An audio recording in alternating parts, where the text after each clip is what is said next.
this city, and we're always looking bombs like it's Sean Wendy. We get high as though it hot and soft wrestling stuff.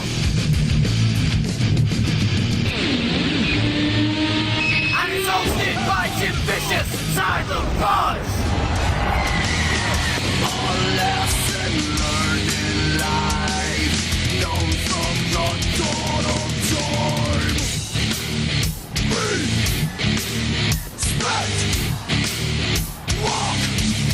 What you say? Respect. Walk. Are you talking to me? Are you talking to me? Welcome, thank you for downloading episode 167 of Suplex City Limits for June 23rd, 2018. Climbing the ladder to success, escalator style. It's your boy, the King of Bong style, Jim Vicious, and he's everyone's favorite Canadian, my co-host. The guy that forgets to tie his shoes before getting on said escalator, and everybody sees him cry, Tyler Fudge. Oh, shit.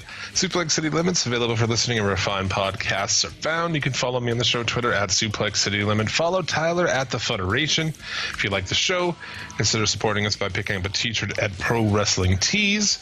Or you can donate on our Patreon, as little as $1 a month for the Brooklyn Brawler tier. Or for a little bit more, get yourself a shout-out as a producer. Caleb Morganfield, The Miz Cast, Casey, B. Rad Brad, infamous Chris Savage, Kick-Ass Keith Martin, the Maniac Michael Thomas, the Rice-A-Roni Jabroni Tyloni, Insane Ian Jackson, Wrestling Soup, much love Joe Mish and Draper over there, and Jumpin' Jeremy Foltz. This week on the Pot Smokin'est Wrestling Pod on the Internet, the podcast of the Immortals. What are we going to do? We're going to take a look back at Money in the Bank, a brief one. Just as brief as one of the reigns. That's take a look back at TakeOver. I watched some CMLL we'll talk about.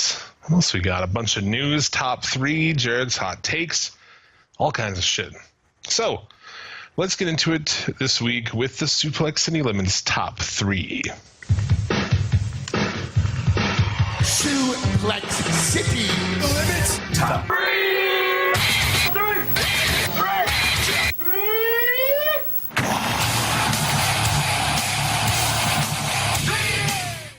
Suplex City Limits top 3, our top 3 matches of the week. Why don't you take us through it? First, I want to preface this. Isn't our top 3 song from Pantera? It is. It's very Pantera influenced. Yeah, Vinnie Paul, the drummer of Pantera, passed away at the age of 54. I was actually saddened. Pantera is one of my favorite bands ever. You can go up there and drink with Dimebag now, though, man. Yeah, dude, get some Black Tooth. That's what they're drinking up there. That's their signature drink if you're not down with the Pantera shit. Hey, I'm going to take your word for it, and I'm going to take your word that I would not like it because yeah, it's probably. I don't know. It sounds harsh. Like it's the reason that I even played music. Right? Like screaming Pantera songs as like 13 or whatever in my room led to like getting in metal bands and shit at like 16 and screaming vocals and learning to play instruments and all that shit. So much love to Vinnie Paul, but no less. The top 3.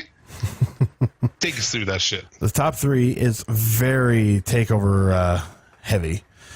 Our first match in the top 3 is Velveteen Dream versus Rick O'Shea. Rick O'Shea, that crazy Irishman.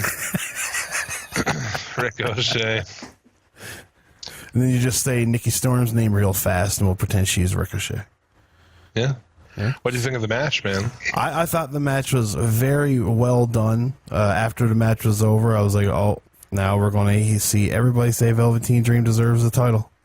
It's like, oh, again. Yeah, again. I knew it as soon as we watched it. I did like the Hulk Hogan nod. Dude, how about, the Hulk Hogan nod was obvious. Oh, yeah. But the Prince Puma nod was a little extra for the real smarky ones. Yeah, for the 75,000 people that might have seen it. Yeah. Those are Ricochet's actual fucking pants. Yeah, I think they're very, if they're not the actual pants, they're very similar. Right. He didn't wear them on Lucha Underground, but they were made for Puma. I think he wore them like once or a couple times in the Indies, but no less. I liked it. The Hogan top and the fucking Puma bottom.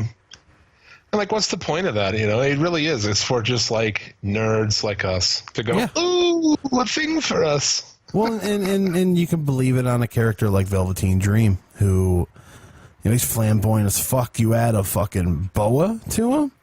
Come Did you see him kill Hogan, though, on Twitter this week? Oh, yeah. That was Hogan's trying to get in a fucking... Hogan's always trying to get a job, but trying to get a manager job. Like, yeah, that'd be the perfect idea. We'll have you come out and steal the spotlight from this kid. A black guy, no less. Great idea, Terry. Get the fuck out of here. Oh, fucking hell. Absolutely brutal. But Ricochet picks up the win. I mean, Dream is there, like, character-wise and everything, but, I mean, his work's not there yet. No, and you put him in a match against somebody that's not really well-versed in the ring, and the match doesn't come out being something to write home about. It's only these matches against the Aleister Blacks, Ricochet, you know, those types of characters that really bring it out in them. Dude, and Ricochet's such a top-level guy. Like, if you can't have a good match with him, like, you better just fucking pack it up. We'll get into top-level guys and people getting fired for not being able to work with top-level guys. Oh, with this match, just little things about it that I enjoyed. I enjoyed Dream waiting for Ricochet, like, sprawled out on the table. Yeah. A nice touch. Superplex to the floor, which... you never see happen, right? So every time it's teased, you're like, but they actually fucking did it. I popped hard for that. Yeah, I liked the tease throughout the match too for the 6:30. Yeah, and how they really built that up to be something. And dude, stealing each other's moves throughout the match and shit, like it was really good. It told the story, very fucking awesome. Yeah, and then. And then after that match too, they talk about how he had an interview. Wasn't on the main show, but it was on like a WWE.com exclusive. And I think it was on NXT as well, where Dream said that the dream is over. Like they asked him, like, "What's next for the Dream?" And his reply was, "The dream is over." What is that supposed to be? Like, that's what I was going to pose to you. What is that supposed to be? Is he going to like? He's got a new idea. He's going to be the Nightmare. I don't think anyone else is doing it. God, can you imagine? Oh, I don't know. I have no idea what that means. The Velveteen Nightmare. His shit now says Hollywood Dream. I think that's a take on the Hulk Hogan shit from today. Yeah, but is that maybe he's changing his name? Because I don't like. What is the Velveteen? Like, what is the Velveteen? I really don't know. Isn't there like a Velveteen fucking rabbit? Isn't that like a kid's story? You sound like idiots. To the people who know what it is. They're on the treadmill right now. Like, God, these fucking guys are such stoners, fuckheads. It doesn't matter. Okay, so fuck you. We're recording at a weird time too, because the studio is in the process of moving, right? Yes, we're in the process of moving studios. Yeah, I've been smoking fucking for like 12. What time is it? Holy shit! Like 14 hours. I've been on the go for a good 12 and a half hours. So I mean, I've had a hard day sitting in this recliner and getting fucking baked out. I went to work at 9. I fucking moved all afternoon. Now 10 o'clock, I'm doing a podcast. Yeah, that's dedication to you motherfuckers. Don't you ever say a crossword to me. Living the sweet life, if you know what I mean. And to talk about the sweet life, the Urban Dictionary of Velveteen is the best pet you could ever have. Always loving, friendly, and listens to you when you need him or her. Usually a bunny or cat. Dogs almost always hate Velveteens, otherwise known as Vels, and will try to eat and kill them. Having a Vel is often hard to find. Also having a dog, for that dog will try to eat it. But if you manage to protect your Vel, you will have the perfect relationship and a very, very loving, wonderful pet. That's the... Fuck. Yes. Okay. Well, we have all learned something today. Isn't that fun? Moving on. There's also a Velveteen Rub is getting a blowjob from a woman who has removed a full set of dentures. for a toothless blowjob. Oh, see, now that's something that's interesting to Suplex City Limits listeners right there. See, now, but if you didn't turn off the show by now, you got to me, that doozy. To me, that's a gummer. Yeah, exactly. That's what we always called it too, as a gummer. Yeah, but no less. But we're old as fuck. I've heard complaints in the past that people don't like when we get off track. We talk about getting gummers and shit. And you know what I'm going to say to them? What's up? Get your own fucking show.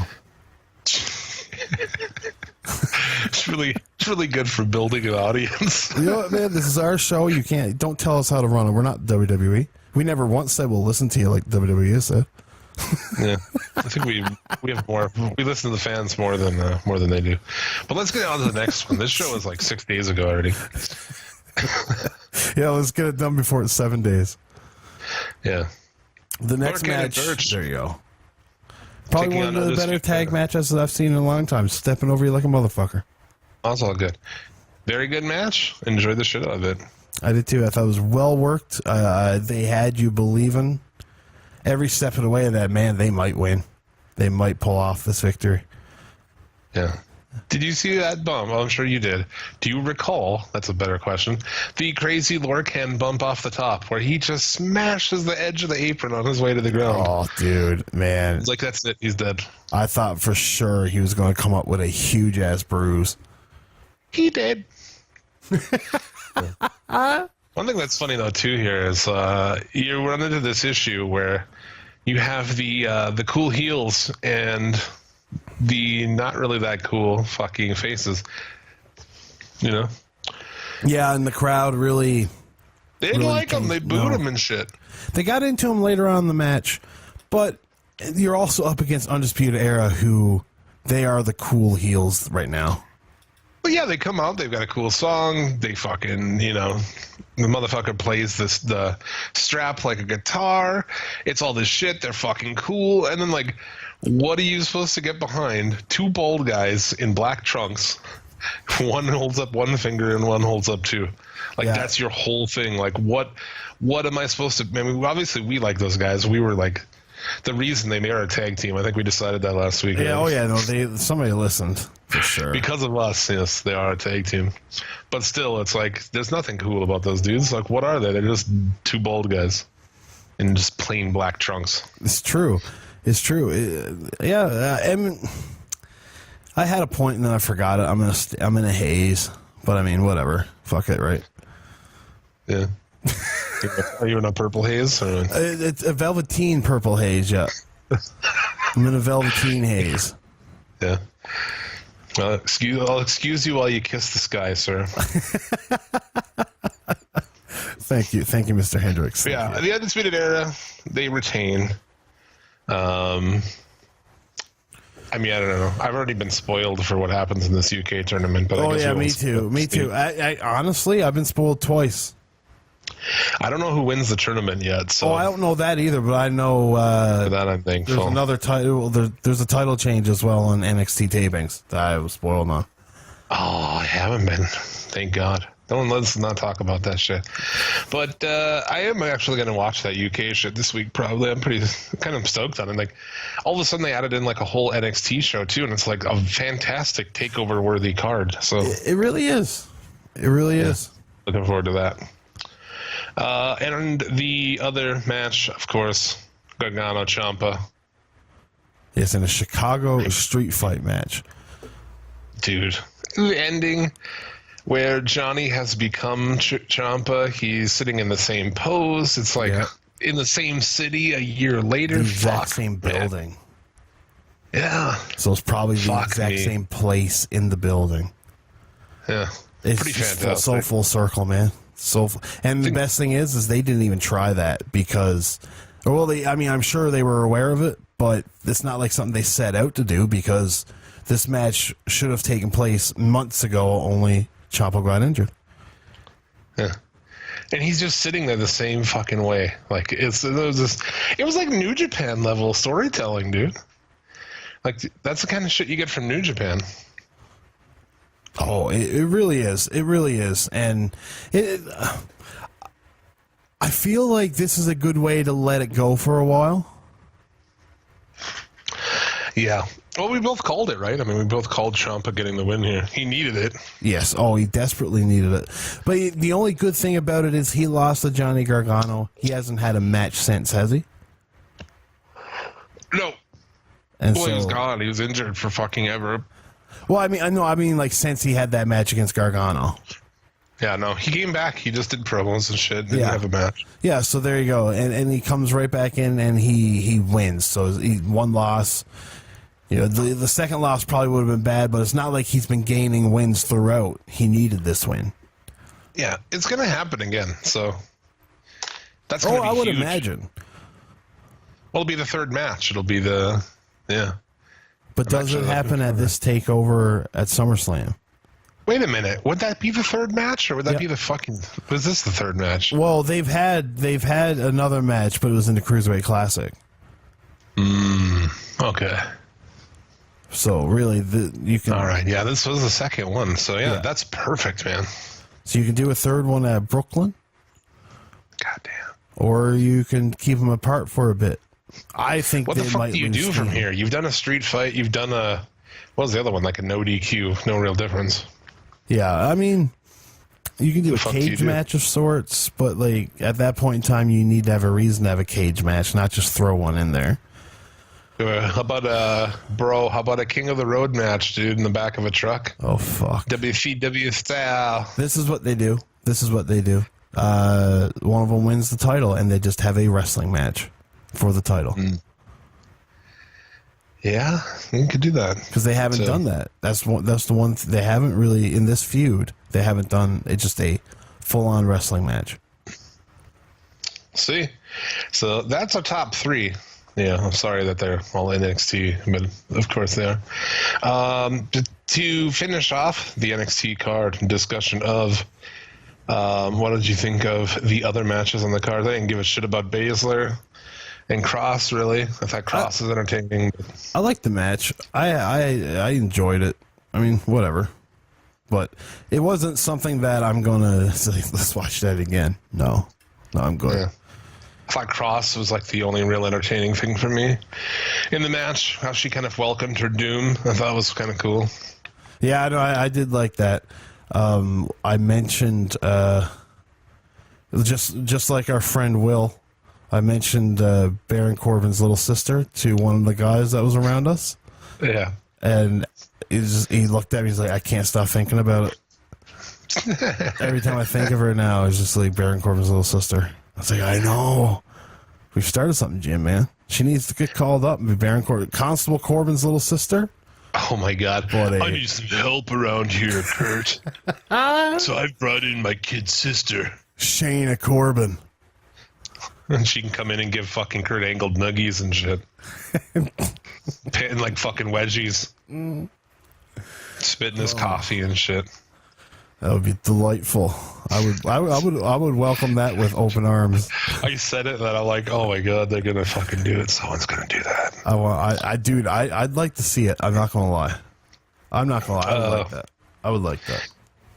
And other than that, we had Sullivan and Black, which I mean, it had its moments. dude, that really bad spot though is enough to kill it for me. That can kill a match. Yeah. I don't care how good of a match. If it was like a 5-star match up to that and that happens, It's not a 5-star. I can't do it, dude. I can't do it. Especially if he didn't sell it. Oh God. You know what I mean? That would be different. Because Anybody else, well, not anybody else, but anybody who's fucking knows shit about wrestling, you know, would know that. Anybody who didn't spend their entire life in a fucking bell tower or a fucking laboratory somewhere, wherever the fuck that gangly motherfucker came from. Jesus. No, and that goes to show you, man. You got your world title. This is what happens when you put inexperienced people in your world title. Sometimes it goes off without a hitch, and people end up being fooled that, oh, this guy's good, when he's actually not. But it takes these moments where you get the what kick was it that he was doing? The black mask kick. Oh my, even worse. Yeah, the black I mask think. kick. I don't know. Actually, I don't know if it was. It might have I think been. it was. And it misses you by a foot, and you sell it, dude. That just comes to show you. How do you not know that? I mean, like, how much you've been training wrestling for how long? You know, like I said, I mean, I know he didn't watch wrestling probably, living in the laboratory or the bell tower or whatever, but Cage matches used to give him PTSD. traveling around to carnivals and cages or whatever that motherfucker's last job was. If you go to Wikipedia and you type in the movie Freak Show from the early 1900s, his grandfather's in it. Pretty fucking much. Wow, we just buried the shit out of Lars Sullivan. Yeah, I mean, that's all right. It's silly. Why is he up there? But I don't know. What are you going to do with I get why he's up there, though. He's a big dude. And you start off what could be a lengthy run for Aleister Black with an easy competitor. Yeah, it's tough to fucking book guys like that, really, though. You know, like beyond he comes out and beats the shit out of jobbers or lower card guys. Like, it's hard to do anything with like just a guy who just looks crazy and isn't very good, you know? He does have a fantastic entrance, though. Yeah. That silhouette, oh, fucking love it. Dude, that is really good. That is good. And when I say fantastic entrance, a fantastic last frame of the entrance. The rest of the entrance is boring as fuck. The way he stands in front of the light, Yeah, and just shows us hairy silhouette. Oh, dude. Have we ever talked about this, though, how he looks a lot like Bruno Sammartino? Like, build-wise? He looks like Bruno Sammartino if you made him in a garage. Like if you know, some sketchy motherfucker in his garage with power tools trying to make a fucking Bruno. Just used a jaw from this guy. You know, he fucked up the eyebrows. So he's like, you know what I'm going to make? Neanderthal eyebrows. You found a corpse on back of a mental institution somewhere. And yeah. He gave 6'8" man's arms to him. Yeah. Exactly. But, you know, if he ever quits wrestling, he can get a lot of work as, like, a fucking Cro-Magnon man or something. Marvel will put him in all kinds of... I bet you can take him and put him in the next reboot of The Hills Have Eyes. I was thinking, like, a caveman movie, you know, where he's, like, Cro-Magnon man or something. You could. I mean, what's that movie with Brendan Fraser? Encino Man. Encino Man. Yeah, remake Encino Man. Except he's like... Oh, I've been frozen for a long time, guys. I'm totally a caveman. Just with all those great big words. Fuck that guy. All right, I don't know. I'm just kind of in a pissy mood lately, but I'm taking the piss out of all these motherfuckers. Let's get on from NXT TakeOver to Money in the Bank. I'm gonna shit on some more people. Shit on some more people. Money, money, money, money. Money. Yeah. What do you think about the show? I don't know. I thought the show was abysmal. Abysmal. Yeah, I'd have to. I mean, it was so fucking long, dude. Yeah, it was very so long. Like Daniel Bryan, Big Cass, that was just laughable. Yeah, it's pretty shitty. Some CM Punk chants. If you have CM Punk chants when Daniel Bryan is on having a match, God damn, you booked it wrong. Yeah, no, that is very true. I was happy we were wrong. Well, I was wrong. I picked Cass for this. Yes, I picked Bryan, thankfully. I think. I went full retard with my picks on this show. You know what, man? If he wasn't getting fired, he probably would have won. If you're going to, well, I guess we might as well talk about that right here. Right? He got fired. Do you hear that? It had to do, he grabbed Carmella's arm when she tried to walk away from him. Oh, really? Yeah, that's like the new fucking story. Yeah, no, I haven't heard that one. I've heard the story where he got locked into a bathroom in a bus in Europe and ripped the door off. Yeah. You know, also how he fucking spouts dumb politics shit in the locker room all the time. Yeah, and I think didn't he trash some hotel room or something? Ooh, I didn't hear that. Of course, going off script on the midget. Yeah, that didn't help his case none.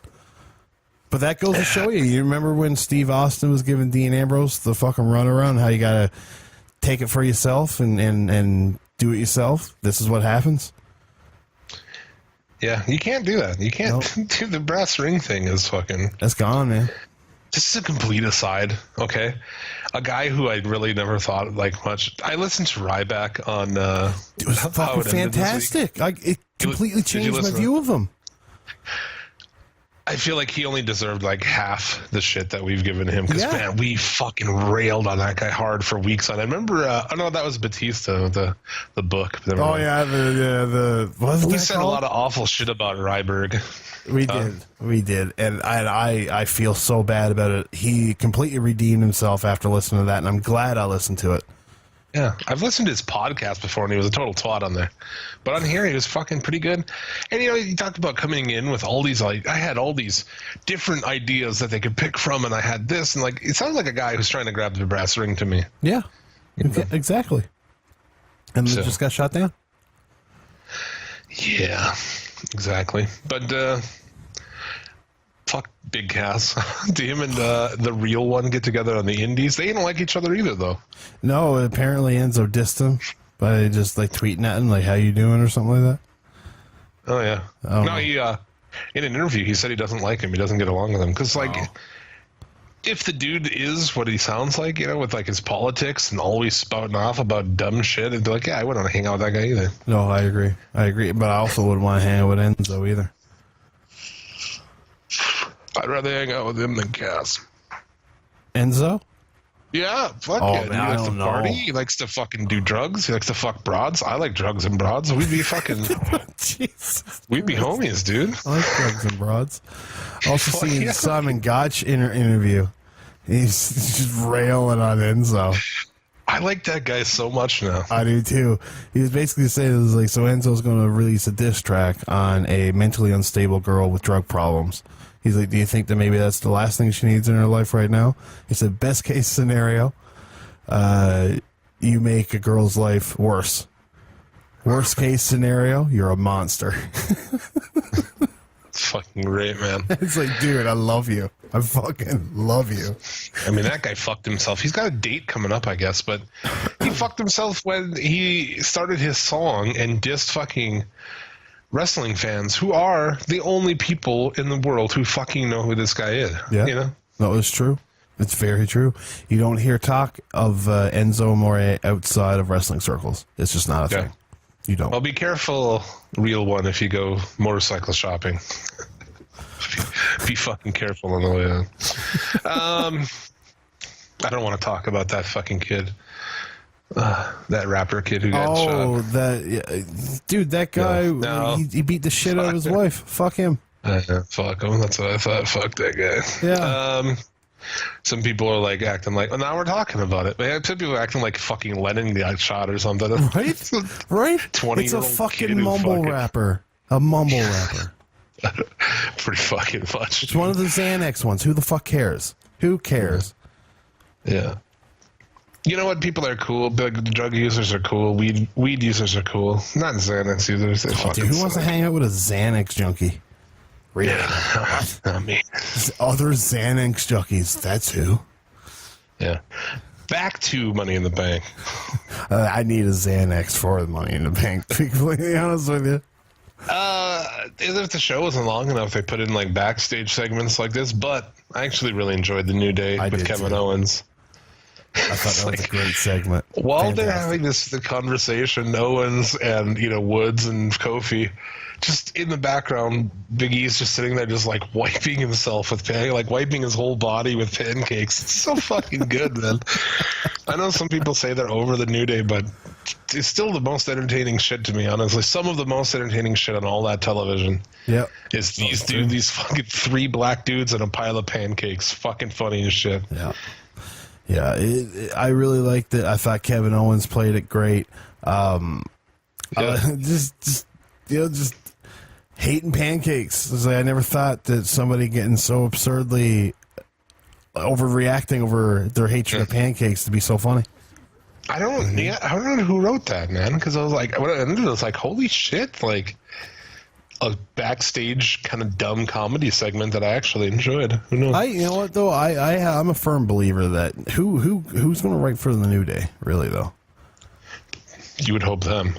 Exactly. I can see WWE giving them a outline of where they need to go, and then okay, give us this, but they got to pre-approve it before they do it. Yeah. I doubt that's how it is, but hey, you never know. I mean, that would be the smart way to do it. I don't see any of the higher television writers, you know, and I say that loosely because what television have they really produced that was noteworthy? And how many of them are Vince Russo-esque that were just lackeys to a good writer at that television show? But, you know, I'm sure that they're not going to come up with anything good like the New Day has. I don't think so. Vince is definitely not going to write it. He's not a 70-year-old guy. He's not going to write funny stuff. Come on. Sami Zayn took on Bobby Lashley, a.k.a. Black Lesnar, a.k.a. Goldberg. Crowd booed the fuck out of Lashley, and they get muted on his way out. And then, this match, it was short, but way too long at the same time. I want to just go on the record and say, if you're new here and you're offended by Black Lesnar or Goldberg, those jokes were ran past a black man who approved them, and I'm pretty sure that that's how the rules are. The rules work, so that makes it okay. This fucking sucked. It was like, what, 6 minutes or something? 6 minutes, and it was just, man, it's just, dude, he just won with vertical suplexes? What the fuck? I don't know, dude. Now, Zayn is like 2 fucking torn rotator cuffs, so... Oh, man, I feel so bad for that guy. Like, literally, I was talking to Travis about it, because Travis has a bad arm, right? And he's went through that surgery, and he has to go for it again in the spring. And we were just talking about it, and it was like, Travis, imagine if you just had both your arms laid up like Sami Zayn for months. Yeah. I don't know why I'm laughing at that. It's so unfortunate, but it's comical at the same time. Like, how can he not laugh at it at some points in time? You can't wipe your own ass. Yeah. Well, he tore those fuckers carrying Bobby Lashley. So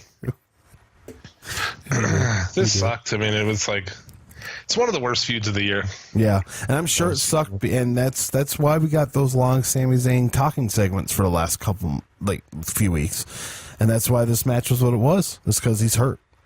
Yeah. Rollins Elias. I just want to get through this at this point. Rollins Elias. Rollins sells the knee. People were so happy that Rollins sold the knee. It's like, guys, that's all he does. Dude, I saw a lot of people, and people I respect too, who are like, "Oh, the way he sold the knee, like AKA Matthew from Botchamania." Yeah, dude, he sells the knee every fucking match. Every match. This guy fucking hated. I hate that he sells the knee, and then Nicole, he had fucking knee surgery one time. Yeah, dude, you know. Fuck Ric Flair broke his back in a plane crash. Every time he took a back bump, they did not mention that plane crash. Oh my god, I've never seen somebody fucking sell something like that for that many years. It's like years now. Yeah. I don't know. It just makes no sense. It works for the first couple months. I thought this was all right. You know, I thought like Rollins has been having WWE standards, really good matches. I thought this one was... I don't think Elias is worth shit, personally. Oh, no. As a wrestler, I don't think so either. But it's not like they've given him a chance to really do anything either. As this heel that he is, there's a lot of rest holds and shit. He showed, moments of athleticism, but nothing really chemistry or psychology-wise that really works out. Do you get people liking this guy? Elias? People already like him.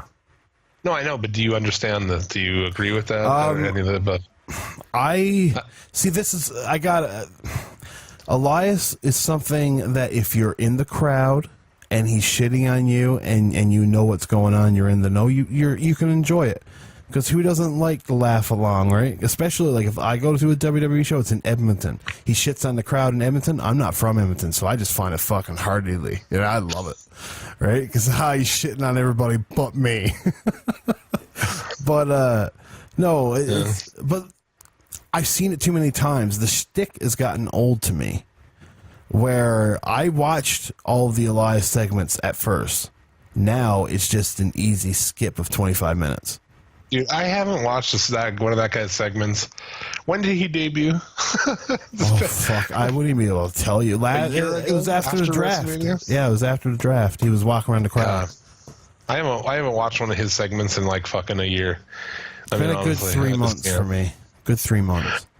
But I think the people are just like, they're so starved for a character that like this passes, they're like, oh my god, a guy who is something, a guy who's not just like first name last name in black pants, you know.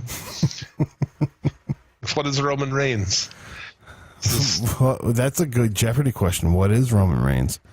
He's just a guy. He's Samoan. He's brown. He's got the hair the ladies like, you know. So, okay, if I went to there's no character there. if I went to Wrestlers for 300, and what's the description of Roman Reigns you gave me? I don't know, like a tan Samoan guy with dreamy hair. I click in. What is Roman Reigns? And a fucking who hides his torso behind a fucking vest because he's got Samoan titties. Oh man, I gotta tell you a story. Okay, I went to squish bags into there. I went to a Circle K the other day, and this guy that I used to see at my old job, he walked in. You could tell he's built like a brick shit house now, right?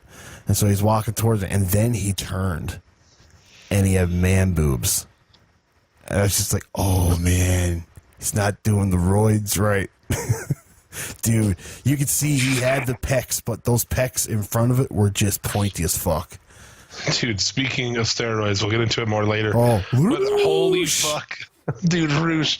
It's like, dude, if you're going to do steroids, at least look like Jinder Mahal. Fucking Roosh, you're just like, what are you doing, dude? Are you taking those things before bed? Roosh probably doesn't even work out. He just takes the roids, goes for a run, and that's it. Someone needs to explain to Roosh how fucking steroids work. In Spanish. So... moving on. Rollins wins by holding the tights and then just loses to Dolph Ziggler the next day on Raw. Sure. This might just be our Raw discussion because I can't fucking be bothered. Why Dolph Ziggler and not Drew Galloway? Dude, why the coldest fucking guy? Yeah. I mean, it's not only on the show, but like maybe on the whole fucking roster. Is there a guy colder than him? Oh, unbelievable. Yeah, I'd say there is. I mean, like, Chad Gable, he's pretty cold. Yeah, but the fans like him. The fans would cheer Chad Gable getting fucking winning the IC belt. Would they? Or would it just be like, yay? How they've been conditioned to fucking think that guy's a complete joke. Why aren't they using that guy? Because honestly, why aren't they using him? Well, I don't. Didn't he go to Raw? Yeah, he's on Raw, and he hasn't been seen since. Oh wait, yeah, no, he went to Raw. He lost to somebody this week. Did he? Oh, he gets fucking squashed by somebody this week. I forget who. I think we'll find out when we get to the notes. It shows how much I remember these shows. Women's Money in the Bank. Yeah, Bliss, Banks, Flair, Natalya, Naomi, Becky Lynch, Lana, and Ember Moon. What a mouthful. The match was fine. Like to give them a mouthful. Ember Moon, I'd like to take her dark thighs, her dark meat, and I'll nibble on that all the way home from the store. And when I get home, I'll take that bone and I'll shove it up Helen's. I didn't know that Stu was in the Colored Girls these days. That's probably what he would call them, right? I love my. He'd be like a colored girl. I love my ebony girls. I once wanted to have a tag team called the Ebony Highway, and it would be just two dudes that would just run trains down women all over the Canadian Trans-Canada Highway, right? And then Brett Brett put a stop to that, and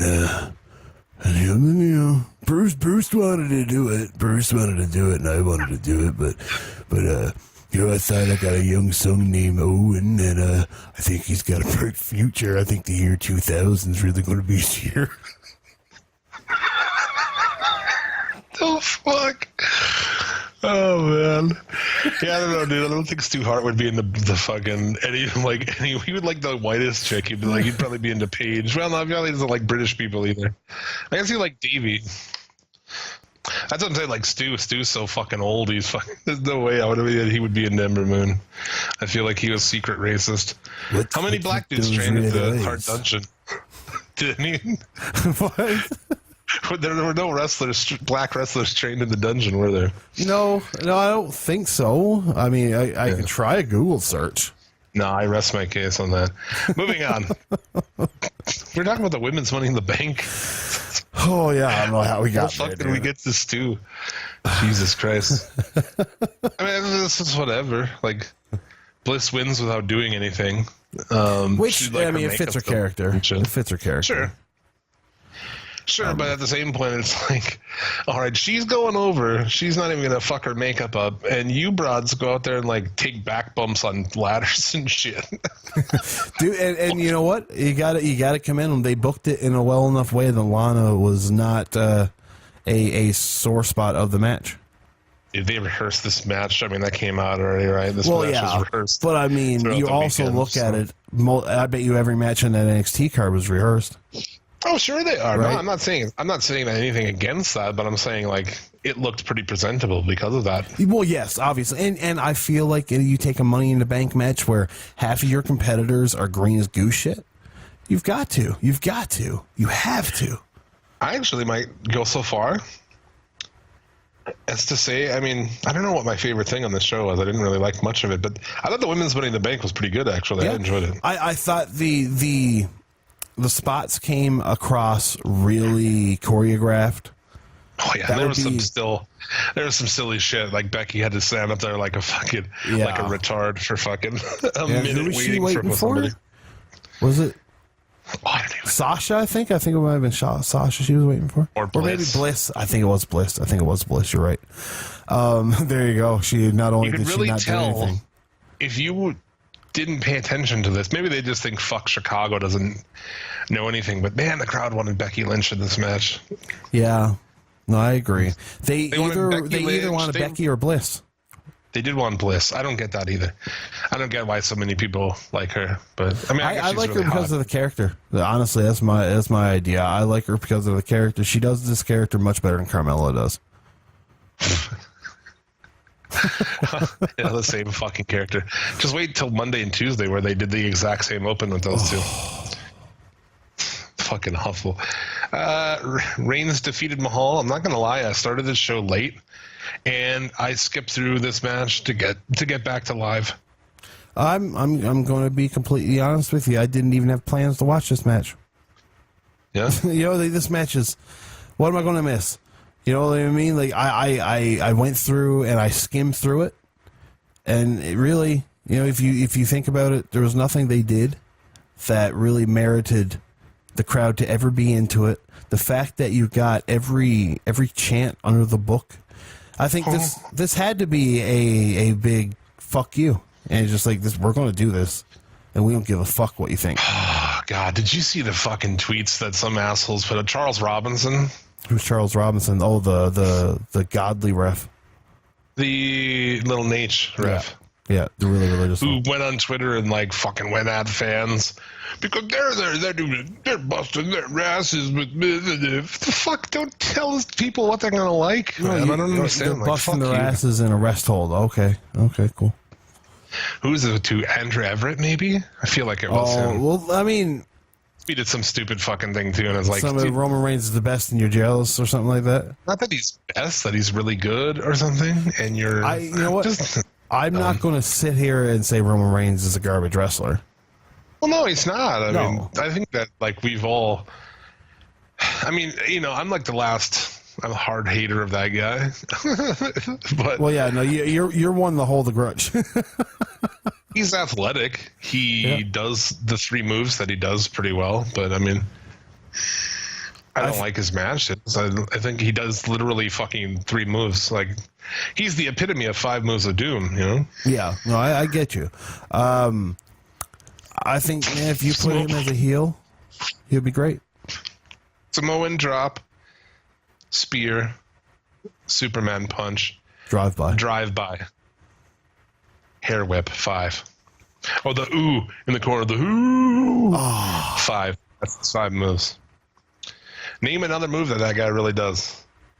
I mean, a clothesline or a drop kick or something. That's not wrestling moves, man. He doesn't do anything else. I don't count those. That's attacks. It's like a stomp. If you count a drop kick as a wrestling move, you count a stomp as one too. Yeah, dude. So I don't know. The crowd did every fucking chant in the world, and it was fantastic. I saw that footage of that online, and it just made my fucking heart warm, honestly. Yeah, but you know what? The bad thing about this is all the noise they made is probably in Vince's mind. Just I'll do it again. It can't be, dude. I don't know. Part of me feels that any noise is good noise because the building is the loudest when Roman Reigns is in the ring. I mean, it would be amazing if somebody was able to fucking, remember that time that kid was going around trying to be rallying people to do that. But if some crowd figured that out and just did that, pure silence, that would be amazing to see. Turn your back to it, pure silence, just like that. Those guys from the fucking Greatest Royal Rumble. Those guys are just trying to fucking, they're just trying to find the bitches. Around. More like in the fucking Kumite, where Sean Lee fucking kills a guy and everybody turns their back on him. Huh? Bloodsport. Bloodsport is one of the greatest pieces of cinema in the cinema's history. I just want to point that out. That's where Braun Strowman made his debut. Bloodsport? Yeah. He'd be awesome in that. No, literally, there's that one guy in Bloodsport that looks just like Braun Strowman. The big tall guy with the beard. Yeah. The what's that guy's name? I forget his name. He's fucking awesome in that movie, though. I can't remember his name. Yeah, good shit. We should do a fucking commentary of that. Holy shit. Of Bloodsport? Yeah, we should do a Bloodsport commentary. Yeah, and if you host a podcast and you steal that idea, you can go fuck yourself because we're just spitballing out loud. If you steal that idea, I'm going to fuck your mother, and you're not going to like that. I'm going to leave, and then she's going to cry. To send pictures of my buttholes to your sisters. Women's we're fucking done with that. We're done with that. To eat out, and I don't like that because he bites. This show's already long. We haven't even talked about anything this week. There's really nothing to talk about anyways. Show's over. See you later. It's a special 3-hour episode. No. Oscar Carmella. Fuck. Yeah, it wasn't a good match. The fact that Asuka doesn't beat her in a minute is foolish because Carmella's whole character is that she won the belt by bullshit means. She's awful. She's not competitive. She has to do these things to get it. And then you want to do a full match. And it doesn't fucking competitive work. Match. When the endings are always the cop-out uncompetitive endings. Yeah. It just doesn't make sense. And Ellsworth comes out and okay, that's fine. That's fine. Yeah. That saves your finish, I fucking guess. But it's 10 minutes of them being competitive before that. It's and senseless. Then it's what feels like 10 minutes of Asuka just staring at Ellsworth like a fucking fool. Yeah. It just they did no service to Asuka here whatsoever. I don't go so far as to be like, she's done. No, I wouldn't go that far, but fuck, she's downgraded like crazy. Yeah. Oh yeah, for sure. We've come a long way since March. Yeah, indeed we have. But yeah, you got anything else to say about that? No. I mean, fuck that. I thought it was shitty. I mean, I'm glad to see Ellsworth back. I enjoy Ellsworth, so props to that. Yeah, I suppose. Moving on from that, Styles Nakamura. I guess you can say some nice things about it if you want. I mean, it was a nice. I feel I didn't like how Nakamura was so offensive. You know what I mean? I feel if he's the shit-eating heel, why is he getting all the? You know what I mean? He's the one that's been running away. Shouldn't AJ Styles be running after him? Yeah. I was just out of this match before it started. After the way that they fucking did us the last match, where I was I wasn't invested, and finally in that match, I'm okay, I'm in. And then they did that bullshit ending. I was just no. Just no. I thought the end of this match was good, though. But it started super fucking slow, dude, I thought. It did start slow, but I mean that's the thing with last man standing matches. You know that the first 10 counts are going to get broken, so it's very hard to get into them, and I would imagine that's half the reason why it took you so long to get into them, because watching a WWE match, you're trained to really not pay attention until the end. And I thought the funny thing about it was like, oh, what's going to happen? They'll give it to Nakamura way past the point where anyone gives a fuck.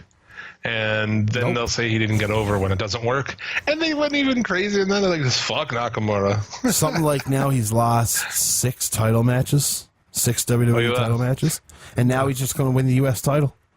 Yeah. And say he can't speak English. Fuck, Jinder beat him. No. Twice? Yeah, it's pretty bad, man. And I actually thought he did some pretty cool shit in here. Of course, I thought heel Nakamura is the best Nakamura. Yeah. Yep. He did a crazy that Kinshasa in the commentary where he takes the worst of it by far on his fucking back. Yeah, no, it's a good end. I really I don't know, this match really has an asterisk behind it because of the proceedings the night before too. Yeah. There's a lot to live up to with some of those matches that were on that show. Nia Jax, Ronda Rousey. So what do you think? I quite enjoyed it, but I know you didn't. I mean, I'm just an asshole, you know. I know that I'm an asshole and I'm a curmudgeon. But I don't like Ronda Rousey. I didn't like her before this. I think she's an idiot. She's genuinely uneducated and stupid. The way she does interviews in out of kayfabe, with sportscasters, I think she's a cunt. She has a 9th grade education, and nothing against people that I know people who don't have illustrious educations, but are smart people who've read books and furthered themselves as people, you know? Yeah. Who are smart people, but this chick's a fucking idiot. She dropped out of school at 13 or whatever the fuck.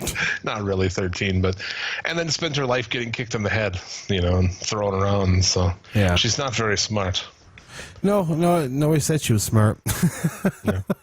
And I didn't like this. I thought I was people were oh, it's so awesome, and I don't know. She jumps into position on the first move of the match. I just didn't like it.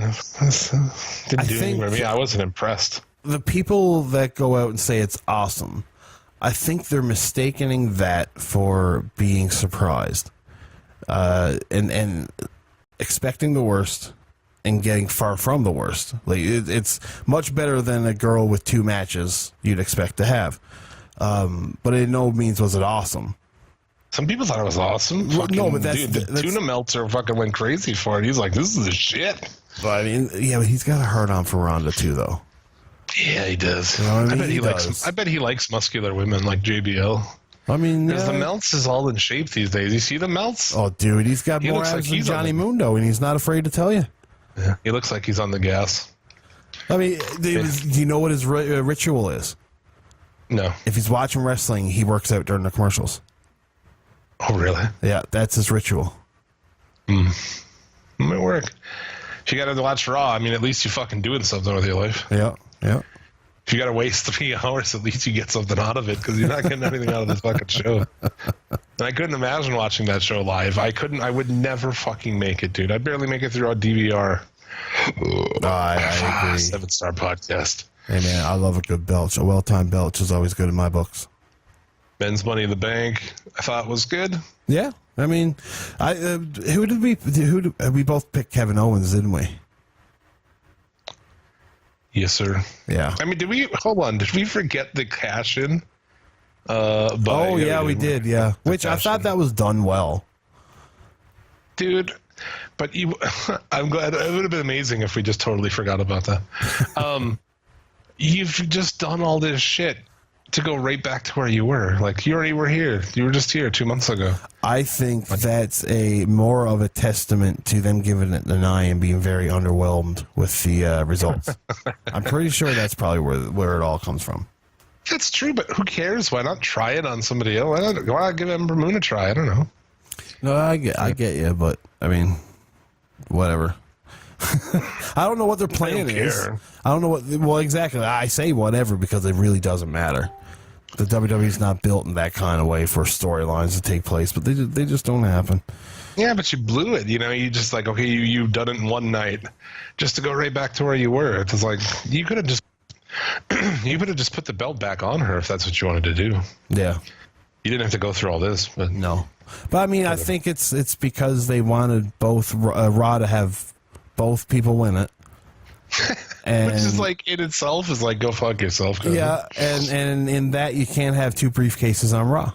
So one has, I think that's the more of the lines that it's harder to book two briefcases. And then, of course, you'll have two people on the internet, you know, or not two people, a bunch of people on the internet saying, oh, blah, blah, blah, we got the same people coming out and talking about Money in the Bank. It's like, I got this Money in the Bank briefcase. And an hour later, you go, I got this Money in the Bank briefcase. So I think that getting away from that, they would needed two people from Raw to win. And it's like, okay, well, how do we do this? Why? Why can't one be on each fucking show? Hey man, I don't know. I guess they really wanted to get the title off of Nia Jax, but not have Rousey take it. I just felt like you didn't have to fucking go this way. I don't know. And then like they suspend Rousey on Raw for 30 fucking days or something. Yeah, I'm sure she probably just has something she's contracted to do, and it's another reason why they redacted that article that she's going to be there for every week. But Redacted. Braun Strowman doesn't need the Money in the Bank title. You know what I mean? He doesn't need that. Yeah. I think this could have went to somebody like Samoa Joe. The only guy in the match who didn't need it is the guy who won it. Yeah, because Braun Strowman can walk into a title match at any time. Yeah. And now it's just been made, okay, yeah, no. Braun Strowman is at a point where he could just challenge Brock Lesnar, you know? But you know what this is? Remember in WrestleMania where they canceled Braun Strowman's plans so that he can be a backup for Roman Reigns and Brock Lesnar? Yeah. Well, now he's got the Money in the Bank so that he can be a backup for Roman Reigns and Brock Lesnar. Are they going to go fucking Reigns-Lesnar at SummerSlam with Reigns beating Lesnar and then Strowman cash? I think so. Or even if the match really starts to go to shit, like the build for weeks before, they can easily have Braun Strowman just cash in and make it a three-way. That would be illogical. I'm going to cash in and make a match a three-way. But I agree. But Seth Rollins did it at WrestleMania. Yeah, silliness. I don't know. There you go. Kofi was in. That was awesome. Everybody wants Kofi to win. I did. I didn't. I mean, you know it wasn't going to happen, but... I mean, I got no interest in Kofi Kingston winning Money in the Bank. None whatsoever. Big E, well, I agree with you. Actually, you know what? My Big E whole thing is diluted a little bit after SmackDown.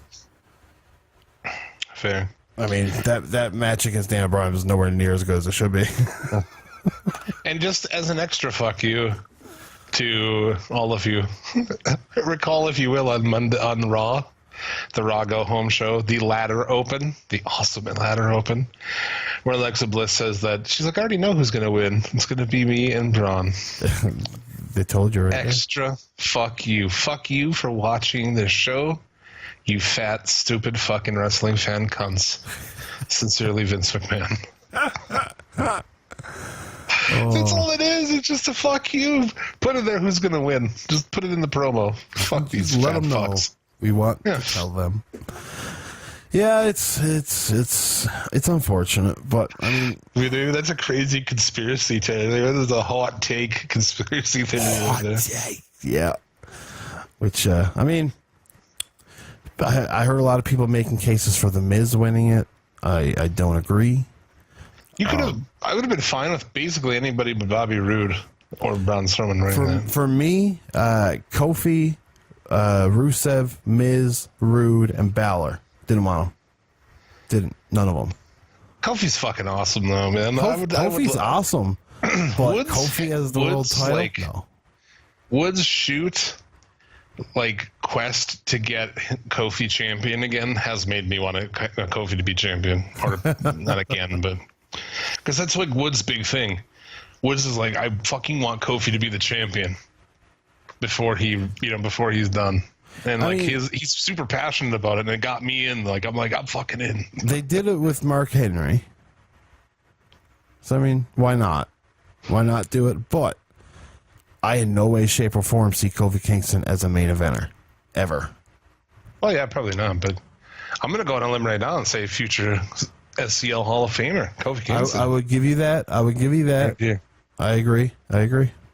He has had. I mean, anybody can. He's got a Hall of Fame personality, if you ask me, to be able to last in WWE that long. Yeah. It's fucking good. So enough of this shit. Holy fuck. That's right. It took a long time.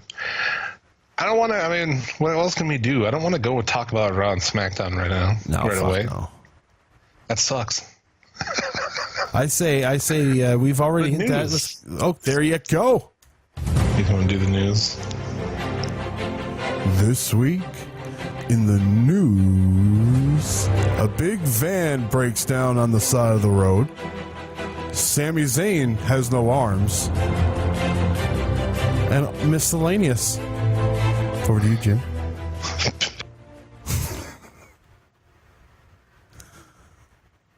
Has Jim disappeared again, guys? That's because Jim's really high and he hits the mute button. 5-star. I'm Jim Vicious. This is news to you. Did that come through the first time? No. 7-star podcast. 7.5. This show's a mess. Like, I'm hardly even fucking conscious right now. My eyes, I have to like lean my head back to read anything because my eyes are so closed. It's midnight in Jim's neck of the woods.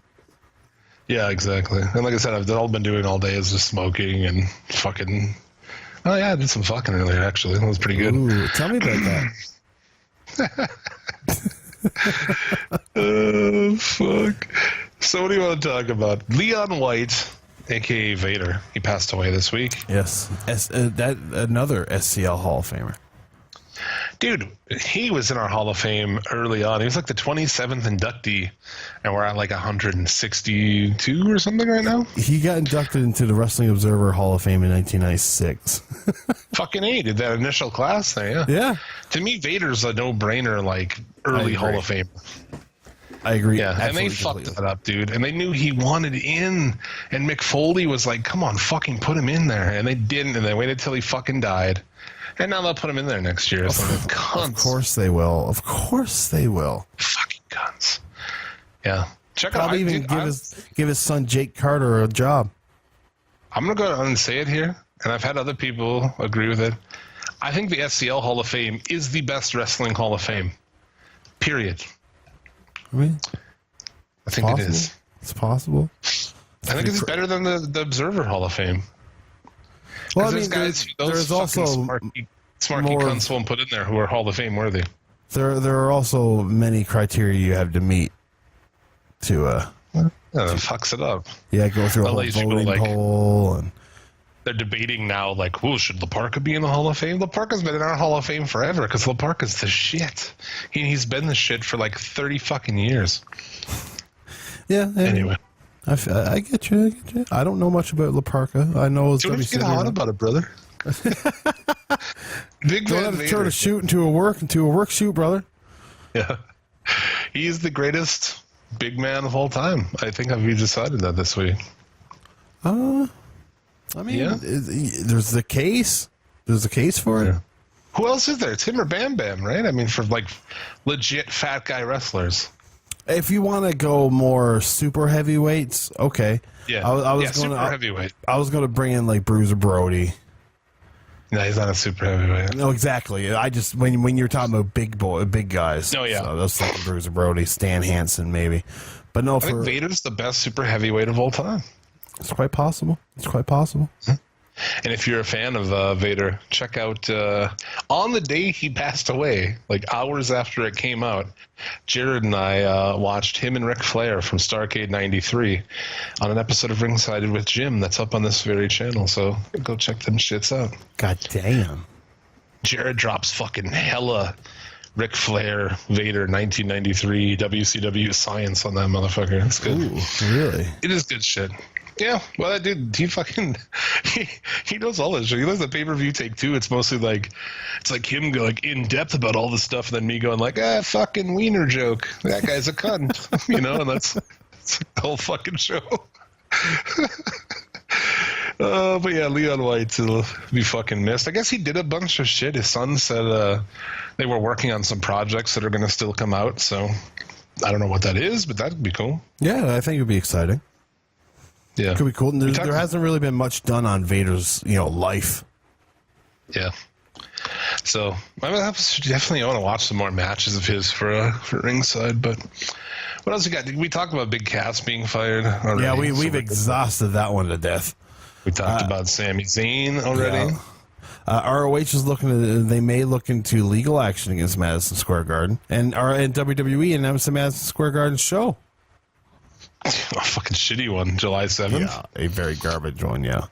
Yeah, though I forget what it is, but it's like Undertaker's on a 6-man tag with like.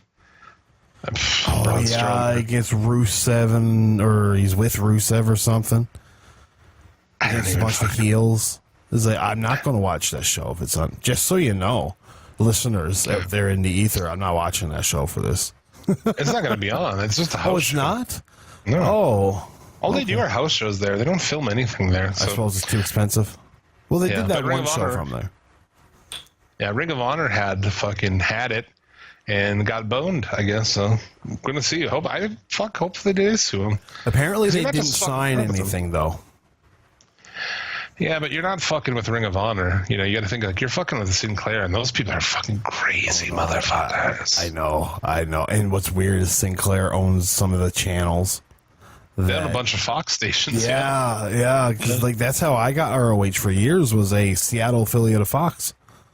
He used to come on at 2 o'clock in the morning on Saturday. You know about those guys, right? I mean, I'm not going to get into politics here, but they send out like these crazy videos, and like all their stations have to play them or record them, and so it's like everybody reading the same promo, and then it's everywhere, and it's like really political, fucking heavily biased shit. It's really weird. Huh. No, I didn't know that. Yeah. Sinclair, man. I was thinking today, and I was just like, what possessed Sinclair to buy ROH? And how much does Sinclair actually care about ROH? It's a good point. I don't think it's like, I mean, they have a ton of shit, I think it's a small thing for them. It's just something they can put on their TV and, Cheap to run. Yeah, I'm sure it's cheap to run. So there's that. What else is in the news? Man, I don't really. That's all. I only have 4 news stories. I couldn't think of any. I looked through all kinds of websites, and I couldn't find anything of importance. I feel like I missed one thing. I feel like there's one that I'm severely missing. I don't know. Watch us, and I wouldn't even be surprised in this show where we'll go through like, this is the news, and then just both baked forget about like the biggest story of the week. I feel like that's probably happened. I mean, come on. Sure it has. I remember, wasn't it me and you, or was it me and Randa one time? We didn't even preview the fucking pay-per-view that was coming up. Oh, no, we've done that. You might have done it with Randall, too, but me and you have done that. Yeah, we forgot about it, I think. Later, we're going to preview whatever. Like, after we finish, like, dude, we didn't even talk about that. The most stoned podcast on the internet. False advertising. I'll hit you with some news. Thank you. The Mae Young Classic Tournament will be filmed August 8th and 9th from Full Sail. Who will know when it'll be fucking released? It'll probably be October or something. Yeah. 32 of the top female talents in the world. So, that's pretty cool, I guess. I'm excited. Pretty cool, I guess. Have you seen the Bipolar Rock and Roller? Oh, dude, I watched it weeks ago. I thought it was fantastic. I wept. Dude, we haven't talked about it because I never brought it up because I didn't get to see it. Finally saw it. Fan-fucking-tastic. Yeah. No, there were many times, man, where it's just I'm watching. It's like, I really hope nobody comes in right now. Dude, I was moved by it too. I mean, I don't know if I cried per se, but I was like, I felt, you know what I'm saying? It got an emotional reaction from me for sure. TV shows can make me cry. I can cry easily. You know what it is, though? That's the smoke, man. Because me, Stober, I don't give a fuck. You can do any kind of, shit that would make somebody cry. And I'm like, Yeah, I just give you blow you a blue raspberry. But if I'm smoked out, dude, I will fucking, I will get sad and shit. Oh, man, I will get, even like other shit, I'll get like, oh, yeah, I don't know. It makes you way more empathetic to the world. I can get really stoned. Like, I can be driving down the road, right, and pass a stray dog somewhere that's gotten loose, and I'll get home and I'll smoke a joint. And all I can think of is, man, I really hope that dog's okay. And then I'll start getting sad because, like, what if the dog got hit? What if I could have done something? Yeah, for sure. And it's all the smoke. And Jim is just like, I fucking hate dogs. Fuck your dogs. I don't hate dogs. No, you've already talked about it. Keep your dogs away from my house because I don't want you barking. Oh, I don't have a dog, so yeah, I'd rather you didn't bring your dog to my house and have it shed hair all over my place. Yeah, I don't think that's like crazy. No, I agree. There's nothing worse than having somebody. And also, I don't want to hear your dog bark. Like if you live near me. Yeah, I don't think I dislike dogs. I think I'm just cranky in general. I love dogs. Love them. I'm with you. I had dogs in my life.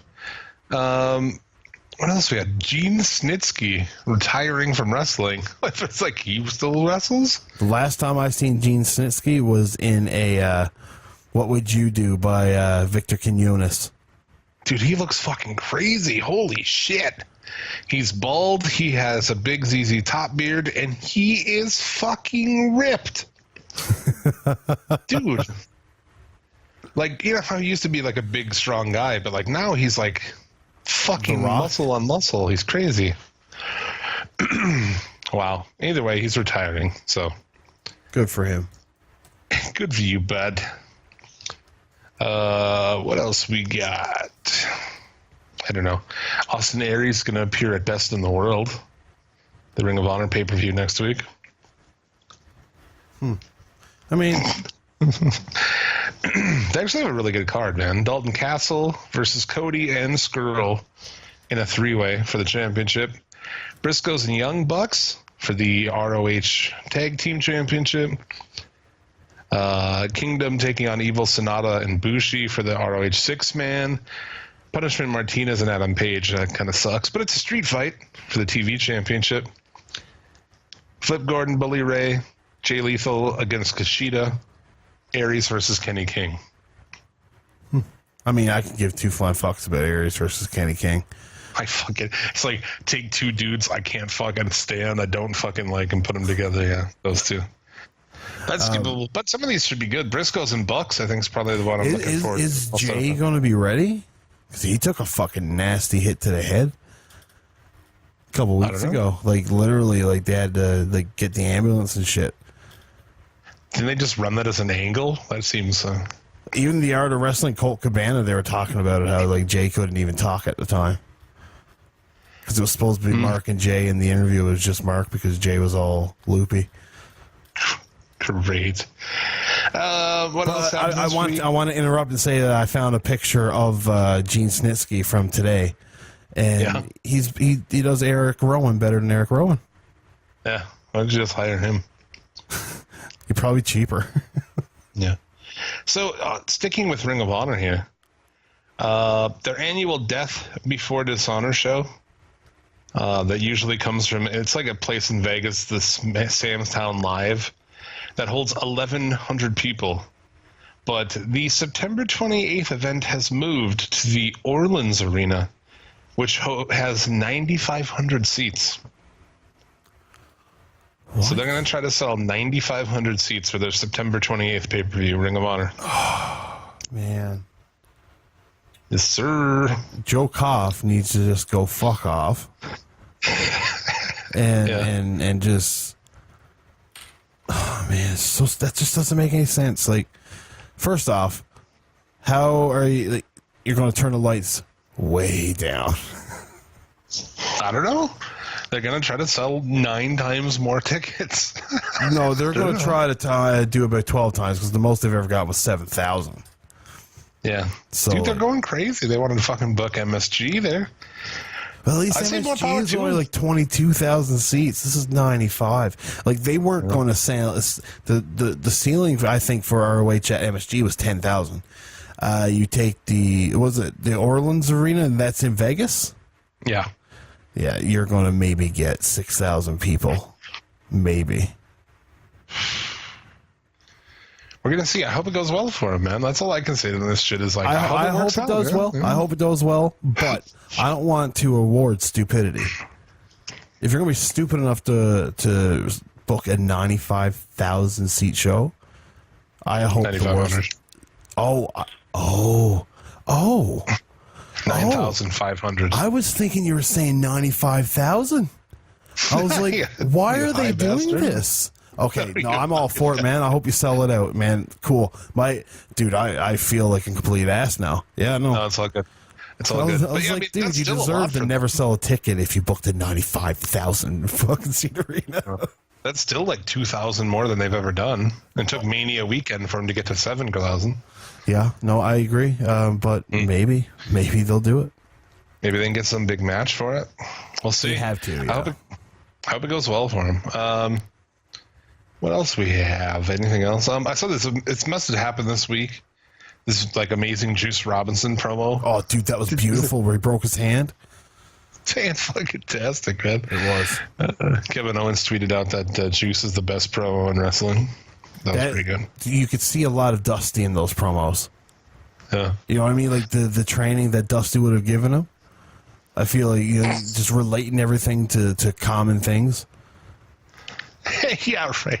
Yeah, Dusty, but like, get out there and say that you want sparkles to come out of your dimples. Baby. Tell me that you want to have eagles come out of your asshole, baby. I don't know how much that's Dusty advice. No, really, I mean but- like the hand stuff. You know what I mean? Like where he's talking about just the broken hand. His hand did look like fuck. Oh yeah, it looks like it's actually broken. Yeah, so I don't know how he's gonna do anything, but he'll probably work with a broken hand. He's a Alright, crazy he's supposed motherfucker. to have that match at the G1 special. Hey, Yeah, yes, sir, he is. I don't know. Some quick news: Bianca Belair and her man got married. What's his name? Montez Ford. Yeah, they got married. Tucker Knight had a baby. Congratulations Come to out with him. long I hair and guess. spandex. I did not. Does it come out looking like Otis Dozovich? I'm gonna keep it away from Otis Dozovich. You're not trying to eat it or something. Chucky, lunch. She looks delicious, Ducky. Are you raising that one for food or what? Is that one for eating? That cattle? That cattle, Chucky? And now it's time to check in with our boy Jared for this week's Jared's Hot Takes.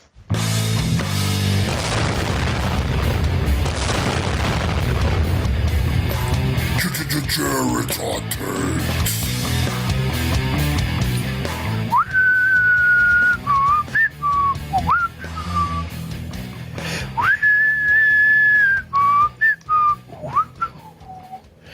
Yeah, I'm not good at whistling, but guess what? It's that time of the week again. It's that time. It's that time again. Time and time again. It's Jared's Hot Takes. Jared's Hot Takes. This week, Jared's Hot Takes brought to you by Brick in a Bag. Brick in a Bag is your number one self-defense tool to fight off any person. It's just a brick Good idea. put into a bag, you swing it around, and you hit that motherfucker in the face. Brick in a bag. It's Missy High special. Brick My in a hot bag. takes this week. Oh, what? Huh? Oh, you heard Oh, us. shit. Sorry. Bob's got something to say. Bob Cutter. Ladies and gentlemen, NWA world-famous motherfucker announcer, Bob Cottle. Hey, fans, Bob Cottle here. My good friend Jared here, he told me, he said, Bob, Burbs, he did a rap against you. And in it, Burbs was talking, lots of, he said he was going to fight me, and I can't afford to go to the UK. Burbs, I can't legally go to the United Kingdom. Back in 1988, I got into a fist fight with the Queen of England, And I beat the fuck out of her. I beat the piss out of her. Didn't make the papers because it was so embarrassing for the United Kingdom. I beat her like the colonialists beat that pussy George the Third or whatever he was. That fucking pussy during the Revolutionary War. So, Burbs, if you want to fight a good old Bob Cottle, you come on down to Charlotte, North Carolina. You can find me at my favorite local diner eating corned beef hash. And if you walk through those doors, I will beat the fucking bricks off of you. All right, I don't care if you're from Wales or if you're from fucking the mainland England. I will fucking kick the Bob. It's okay, Bob. Sit down. I'll fucking kill him. I'm for real. Terry Funk taught me to stab a man. Hey, Bob, it's fine. Bob, sit down. Have some corned beef. Jared's hot take number 1. Fuck yeah, here we go. Fans in attendance, specifically at NXT shows, can go fuck themselves. Every one of them motherfuckers do not know how to fucking be true wrestling fans. You do not, in the fucking main event of one of the most hotly contested personal fucking feuds in the history of the WWE, start chanting, "We want tables, motherfucker." Fuck you. That shit is whack. That shit is bullshit. You should fucking feel bad. In your heart, if you are one of them fucking retards chatting, "We want fucking tables," you should fucking resign as a fan of professional wrestling. These two guys are telling a goddamn story in that ring over a fucking year, and you retards want a fucking table. God damn it, I'm worked up, Bob. Bob, I am worked up. Yeah, I'm worked up too. Fuck that motherfucker. Bob, calm down. Calm down. Like I said, this week, Jared's Hot Takes brought to you by Brick in a Bag. I've only got 2 hot takes because guess what? I'm almost at 4 minutes here. Jared's Hot Take number 2. Ronda Rousey is fucking awesome. Ronda Rousey had a very good match. I know Jim's going to be like, "Oh, she tumbled out of the ring." Shit happens, man. I forgot to mention that. She sold better than 90% of that roster. I want you to watch Carmella's match against Asuka really and watch Carmella refuse to take any shots to the face. Watch it. Watch Asuka's ass attack or hip attack, as Michael Cole called it or whoever said it. She falls. Carmella falls before Asuka ever gets near her. Every single time. Because she doesn't want to get hit in the face.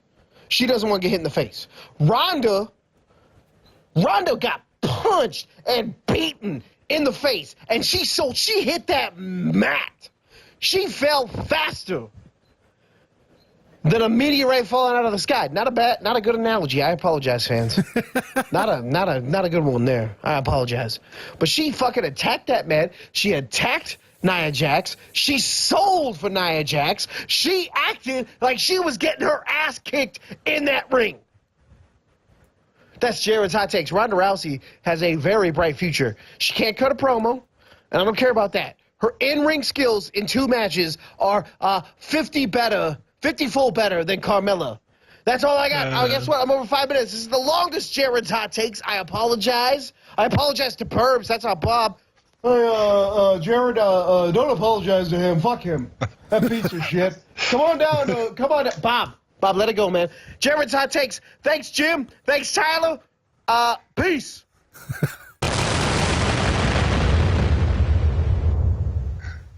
Jared's Hot Takes from my boy Jared. You can follow him on Twitter at JaredPPVT2. You can also hear him on the Pay-Per-View Tay2 podcast on the SCL Network with your boy Jay Vish.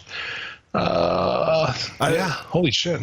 To add on to it, how about what's his fucking name? Jonathan Coachman saying that what's her face was resting. No, Rousey was resting in the bear hug, just killing. We didn't even get into the fact of how awful that motherfucker was.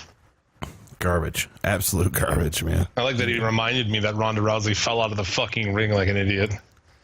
I forgot about that. I found Even if it was Come a on, fuck up, man. though, it works. It was okay. It was a fuck up. But it worked. Whatever. She got kicked out of the ring. Okay, cool. Like, people want to talk about how awesome a match is where somebody accidentally fell out of the ring. I don't know. I get it, But, but the way I look at it is how you sell it and how you react to it. If you react to it and make it look real, I can get behind it because you made it work. If you're Jinder Mahal taking a whisper in the wind and falling 3 minutes after it happened, no, fuck you. That's I mean, where she draw did the sell line. well. You know, I get that. I'll give you that. But, dude, are we getting a cut of the fucking advertising money that he's getting? Because, like, brick in a bag, I know those guys got fucking money to spend. And I feel like he's selling all this ad space on his segment. We're not getting shit, dude. I mean, I know. I feel. We want a cut of that brick in a bag money. We want a fucking cut of that wolf lamp money. I feel. Like we know Burbs bought one, and we never saw a cent of that. Yeah. So. Damn it. Got something to fucking talk about with Jared. Yeah. Coming up on the channel in the next couple of weeks here, we're revisiting Bash, the Great American Bash 91. It's a shit show. We tried to record it twice, and the gods didn't want it to happen. So And we're doing will it. it happen this time? Who knows? Oh, dude, it fucking better. I'm going to kill myself. And On air. then you come in on Saturday of next week, and it could be a Yeah. Tyler only show. There you go. Who knows, man? Who's going to fucking have a little, like, tag for you to introduce you? Nobody. No, I'll introduce myself. You want to hear somebody blowing smoke up their own ass, buddy? You should. You tune in next week. I like to think of it like that you don't replace, you don't do the intro. It's just like it starts and there's like 20 seconds of silence and then you're like, then you introduce yourself and then you go silent for a little bit and then you go, this week in the news. Fucking ridiculous.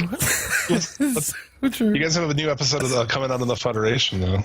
Yeah, we just released. What was the name of it?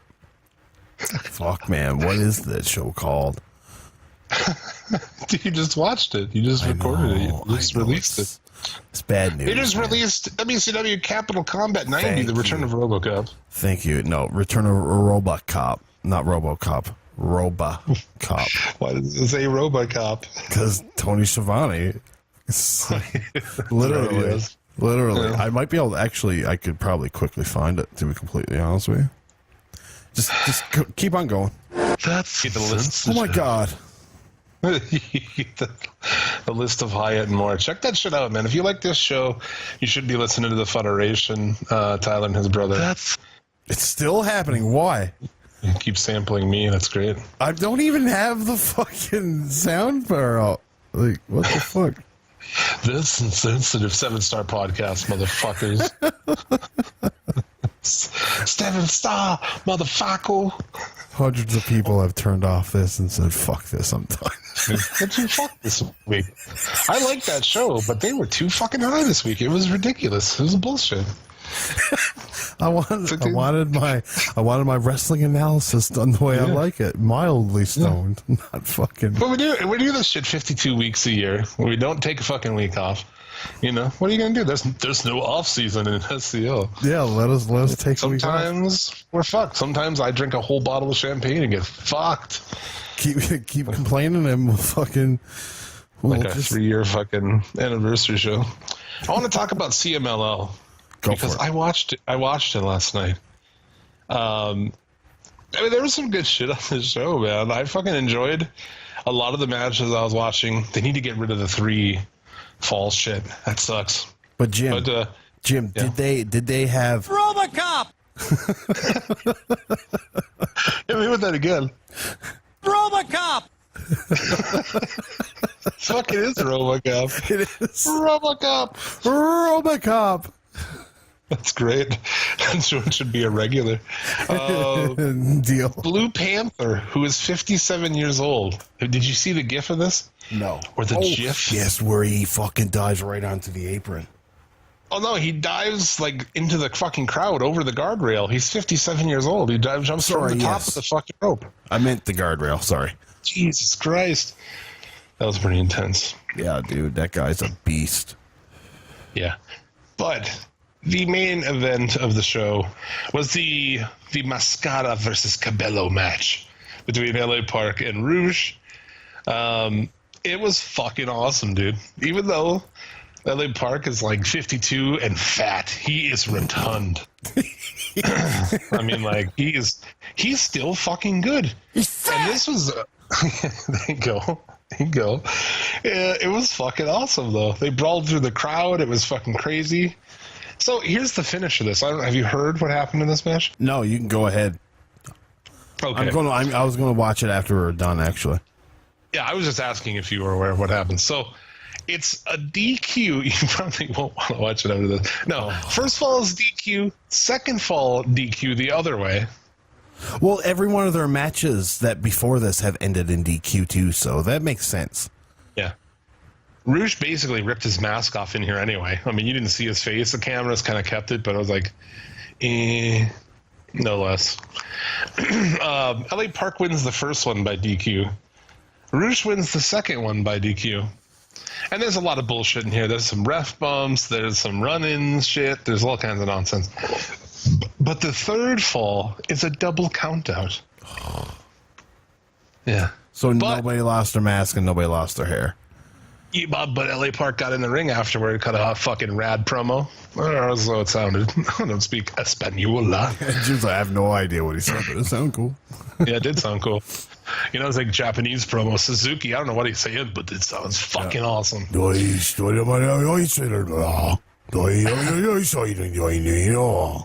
Yeah.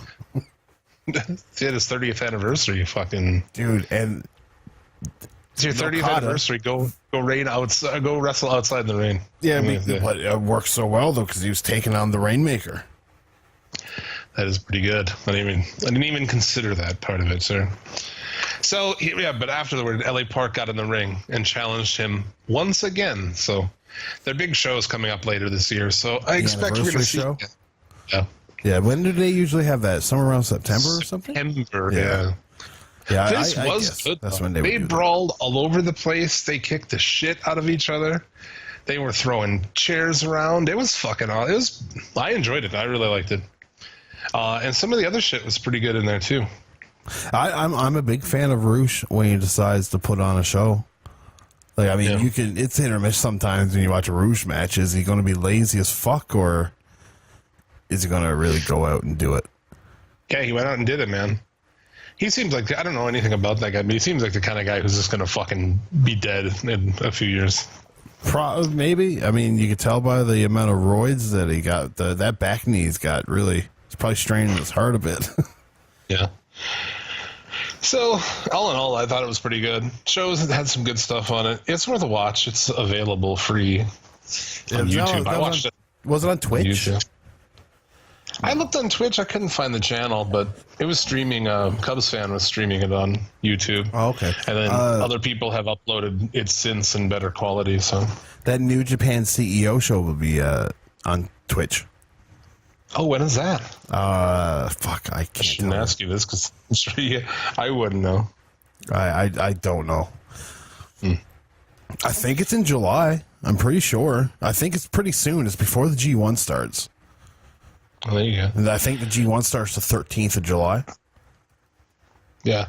It's so hard to keep up with everything right now, man. Like, I can't keep up. There's no way unless, like, you know, you don't have to go to work anymore that we're going to be able to cover all the wrestling that's happening in the world. Oh, now, let me tell you, I will be watching every important match of the G1. Yeah. Well, and that's the thing. They got some shit going on. New Japan has some stuff. I don't even know what it's called. I'm not going to watch it. I'm exhausted from Super Juniors. This is all kind of nothing cards, too. Can't do it, man. No, I agree. There's one good match on each card, but it's not that good of a match to make me want to watch the whole card. But the When Worlds Collide show is actually the 29th of June. So, and that card unit has some good stuff. You've got Ibushi and Omega against Naito and Takahashi. That's going to be fun as fuck. When Worlds Collide. On the what? June? June 29th. Isn't June 28th the Ring of Honor pay-per-view I was talking about? I'm pretty sure it is. Could be. Could very well What be. the fuck? That'll be a weekend. Of And Omega good is shit. hyped this of being like a New Japan production, but like a New Japan production you've never seen before. So it's going to have a lot different, a lot more of a, I don't know, a North American feel, I guess, maybe. I don't know. Another thing I was kind of interested in, I haven't been keeping up on MLW because we remember I watched it when I talked about it on here, and it didn't do anything for me. It wasn't anything that exciting, but they have some show in New York with like a 40-man kind of Royal Rumble sort of situation. Okay. And that sounds pretty interesting. They have some big New York shows. I don't know if they're going to stream. I don't think they are. But Conan is in the match in the fucking 40-man. Oh, wow. Yeah. I mean, it guess works, the, MLW, because he's back with MLW now, right? Well, they have the flagship show. I guess their podcast or whatever is back. Yeah, But yeah, he's on that show. So he'd still do the Keep Him 100? yeah, I think he does. Okay. Yeah. Boy, Joe Feeney is the producer. He's sick. He's in the hospital. Shout out to Joe Feeney. Shout out. I've never spoken to you, but shout out, man. He's a good guy. He's in the cool kids group. Yeah. What else we got, man? NXT was nothing this week, really. It was basically 2 matches in amongst a bunch of videos from TakeOver. Yeah, bullshit. War Raiders defeat TM61. I was like, okay, well. They have pants now. I feel like they're going to start going by the name just The Mighty. Yeah, right. I think that's what they are, but And I they had, thought we were going to build this and we'd get like some cool fucking match, but no, I guess not. no, I guess not. And then we had Bianca Belair taking on Dakota Kai. Yeah. Bunch of nothing. That was NXT. And then Raw and SmackDown, that was... Ugh. Is that where we're at right now? Raw and Oh, SmackDown? dude, fucking... Do we have to talk about that? Do we? Do we? I feel like we touched on the big things from Raw when we were talking about... and SmackDown, kind of, when we were talking about Money in the Bank. yeah. Let's see here. Jinder defeated Gable on Raw. Smashed him. Yeah. Yeah. Yeah, You had the that's true. B-Team parody of the Leader of Worlds. Did If you saw know that Bo or what's his name, Mike Rotunda and Kurt Hennig were a tag team? I did not. I seen a picture of it the other day. I was like, I don't huh. know what team that was. And I don't know. Oh, American something or another. Not American males. No, not American males. I know. But yeah, this is great because nobody was laughing, but you can hear commentary, of course, laughing over it. I guess kind of like we laugh over, like bitching with Burbs or Jared's hot takes, but like that shit's actually funny. This wasn't funny. Like, hot takes is funny and bitching with Burbs is funny. So that's the difference. It's funny. It's the Yeah. way you said it's so somber. I'm fucking exhausted and baked. Corbin, this whole thing, dude, like, it doesn't make any sense, He right? wrestles, So, like, he's corporate king. He wrestles in his clothes.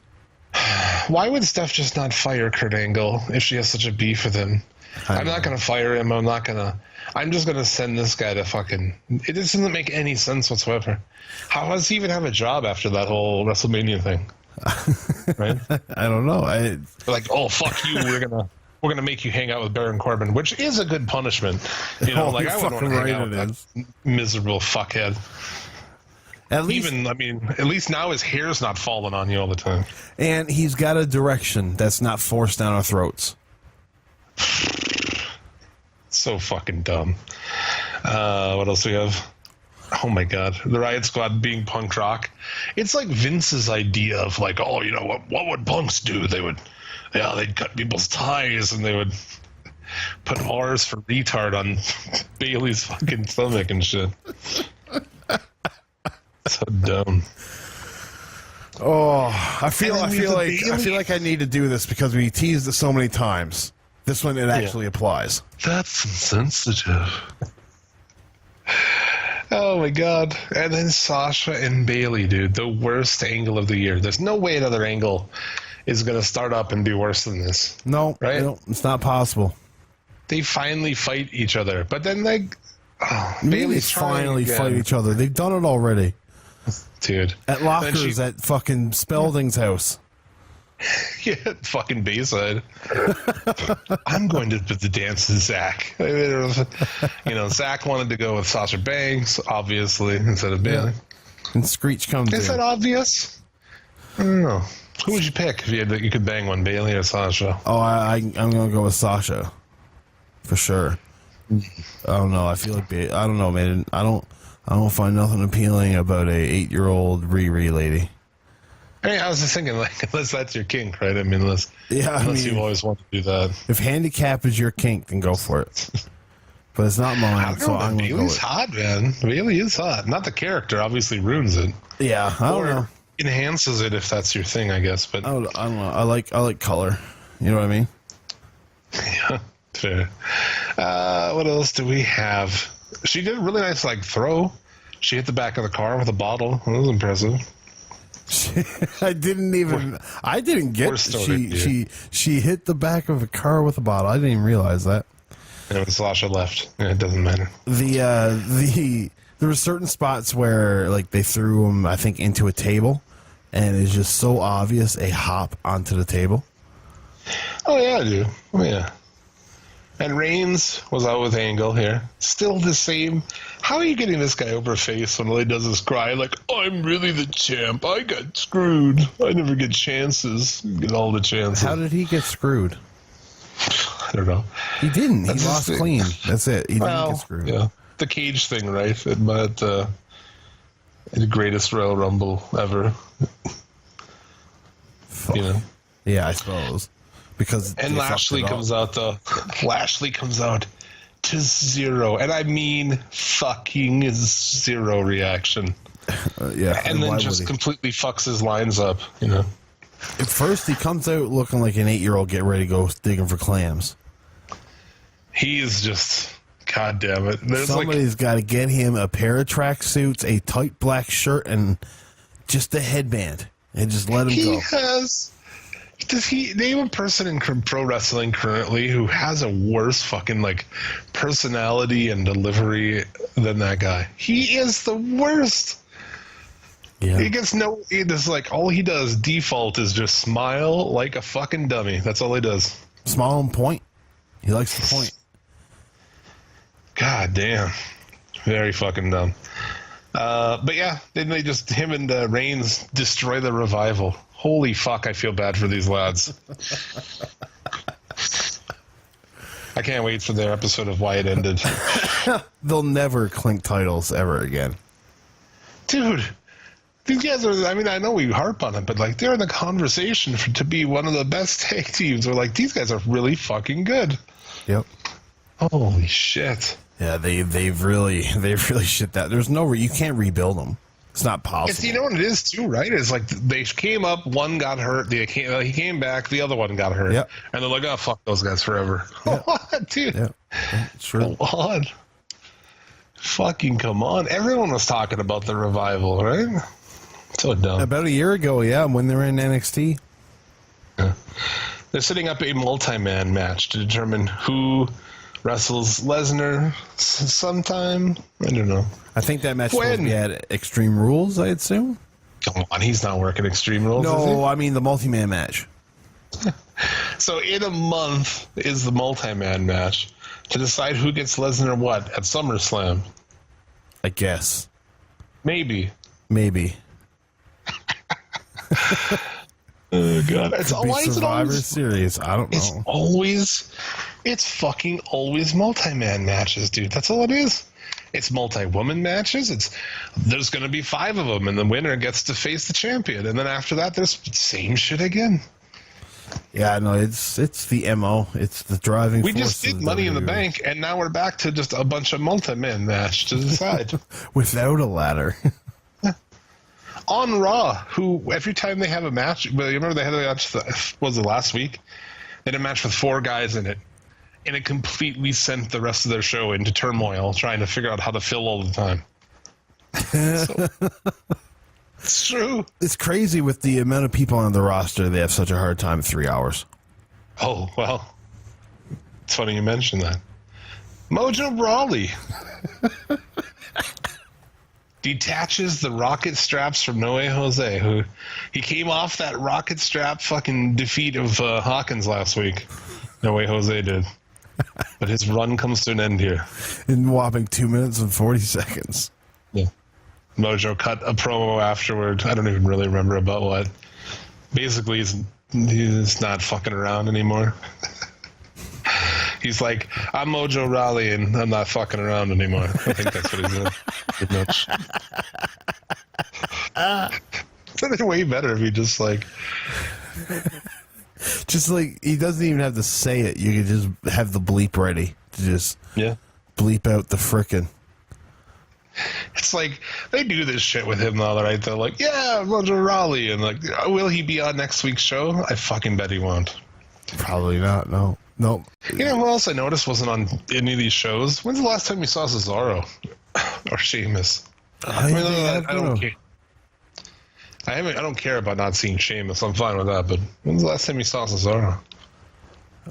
I honestly, I couldn't tell you. If I shot right at you, do you know what show they're on? Go. Raw. No. Are they on Raw? Oh, fuck you.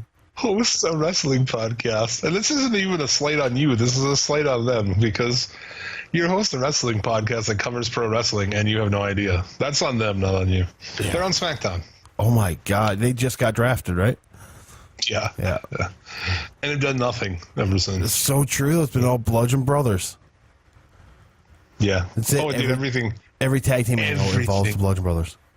Even the main event involves the Bludgeon Brothers. Dude, in stupidity. So, I mean, other than this, what else? Drifter plays a song, and that's it. That's why I skipped these segments. He didn't, like, no one came out. He wasn't interrupted. He just sang a song, and that was it. And then, yeah, you had fucking Corporate Corbin. He even works, Corporate Corbin. Owens taking on Strowman and Balor. And the crowd is just dead as fuck. And it sucked, and Corbin pinned Balor clean as fresh laundry. He's as fresh as that white collared shirt he was wearing. Oh, fuck, man.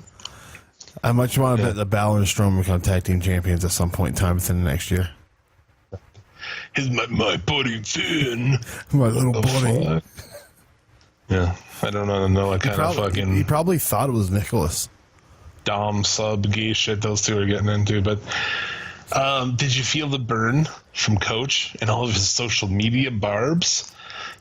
He really showed us, Coach. He's like taking shots at social media, like, ooh, sick burn. Tiger Woods. Fucking Brian Gumble, motherfucker. The fuck out of here. Yeah, I know and he's saying like nobody ever of any importance in the wrestling business have ever spoke to Dave Meltzer. And it's like Jim Cornette immediately just like, don't fight battles you know you can't win. Yeah. I think he pointed out that Vince talked to him, so. Yeah, well, Vince talked to him all the time in the early 90s. Yeah. Vince flew Meltzer and like fucking, what's his name? Wayne Keller or Wade Keller to like a camping trip or something. He did. All the dirt sheet writers went on like this trip with Vince. Can you imagine like sitting around that fucking campfire? Yeah. Holy shit. Yeah. It mightn't have been a campfire. It might have been like a dinner or something. But Meltzer said that he went into one office and he seen a bunch of papers that had money on it. He started looking at it and somebody came, you can't look at that. So, okay. It's like Meltzer just interrupting everybody and the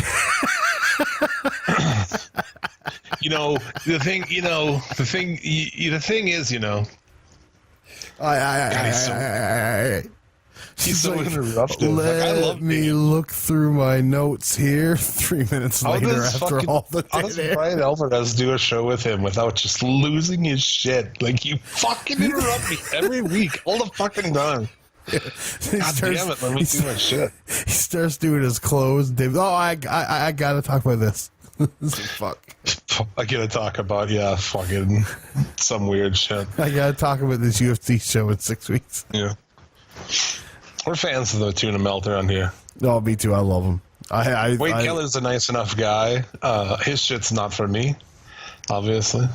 You know? Yeah, no, I find But if you like as squeaky aspy clean as he people, is, if you're looking for somebody who's like squeaky clean and doesn't take a shit on everything, I guess that's your thing.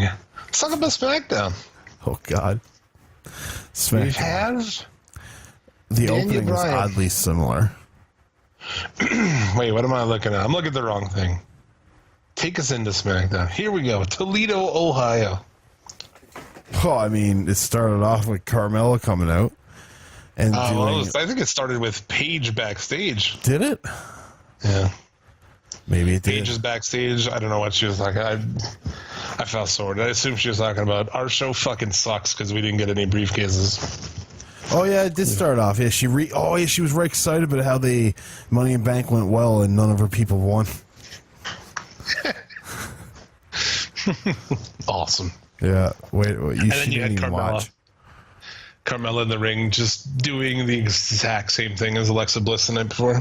Yeah, and then instead of Kurt Angle interrupting, Ellsworth came out, Oh, yeah. Oh, yeah. and then you had a woman attack a male in both, Yes, sir. and you had the challenger come out. And Carmella leaves Asuka laying. Like, dude, you've already fucking ruined this woman. You already made her look like a fucking idiot on Money in the Bank. I don't get it. It's a conundrum, man. It's obviously a bunch of people that don't know what to do with their money, and so they're just pissing it away. I feel like I was just talking about how everything is multi-man matches. Yes. We have a 5-man gauntlet match. I didn't even remember it when I made that point. I made that point not even remembering that this happened the very next night. I rest my case on that. Yeah, and then we had a multi-man match, aka tag team match, that did not happen with Sanity and the Usos. Sanity Well, debuted. yeah, they had night. I mean, it was 20 minutes before the first match at the ring. It was Becky versus Billie Kay. That was Becky versus Billie Kay. disgusting. Not even Peyton Royce, who really, I mean, they both suck, but like Peyton Royce has more upside than Billie Kay. Oh yeah, for sure. Yeah, for Billie sure. Kay kind of looks frightening to me. She's definitely in certain angles a little hard on the eyes. If you woke up next to that chick, like after a night, you go out and get drunk, you take her home, you fuck her, and you wake up and like her makeup's all fucked, from sweating and your fucking nuts on her face and shit, She's gonna look like a fucking scary clown or something, man. You start off, just like, I'm gonna come on you like nobody's ever come on you before. and then you see her, just like, well, Yeah, you wake up and you feel like you're in fucking Killer Clowns from Outer Space or something. You look over at that bitch. Jeff Hardy has a promo.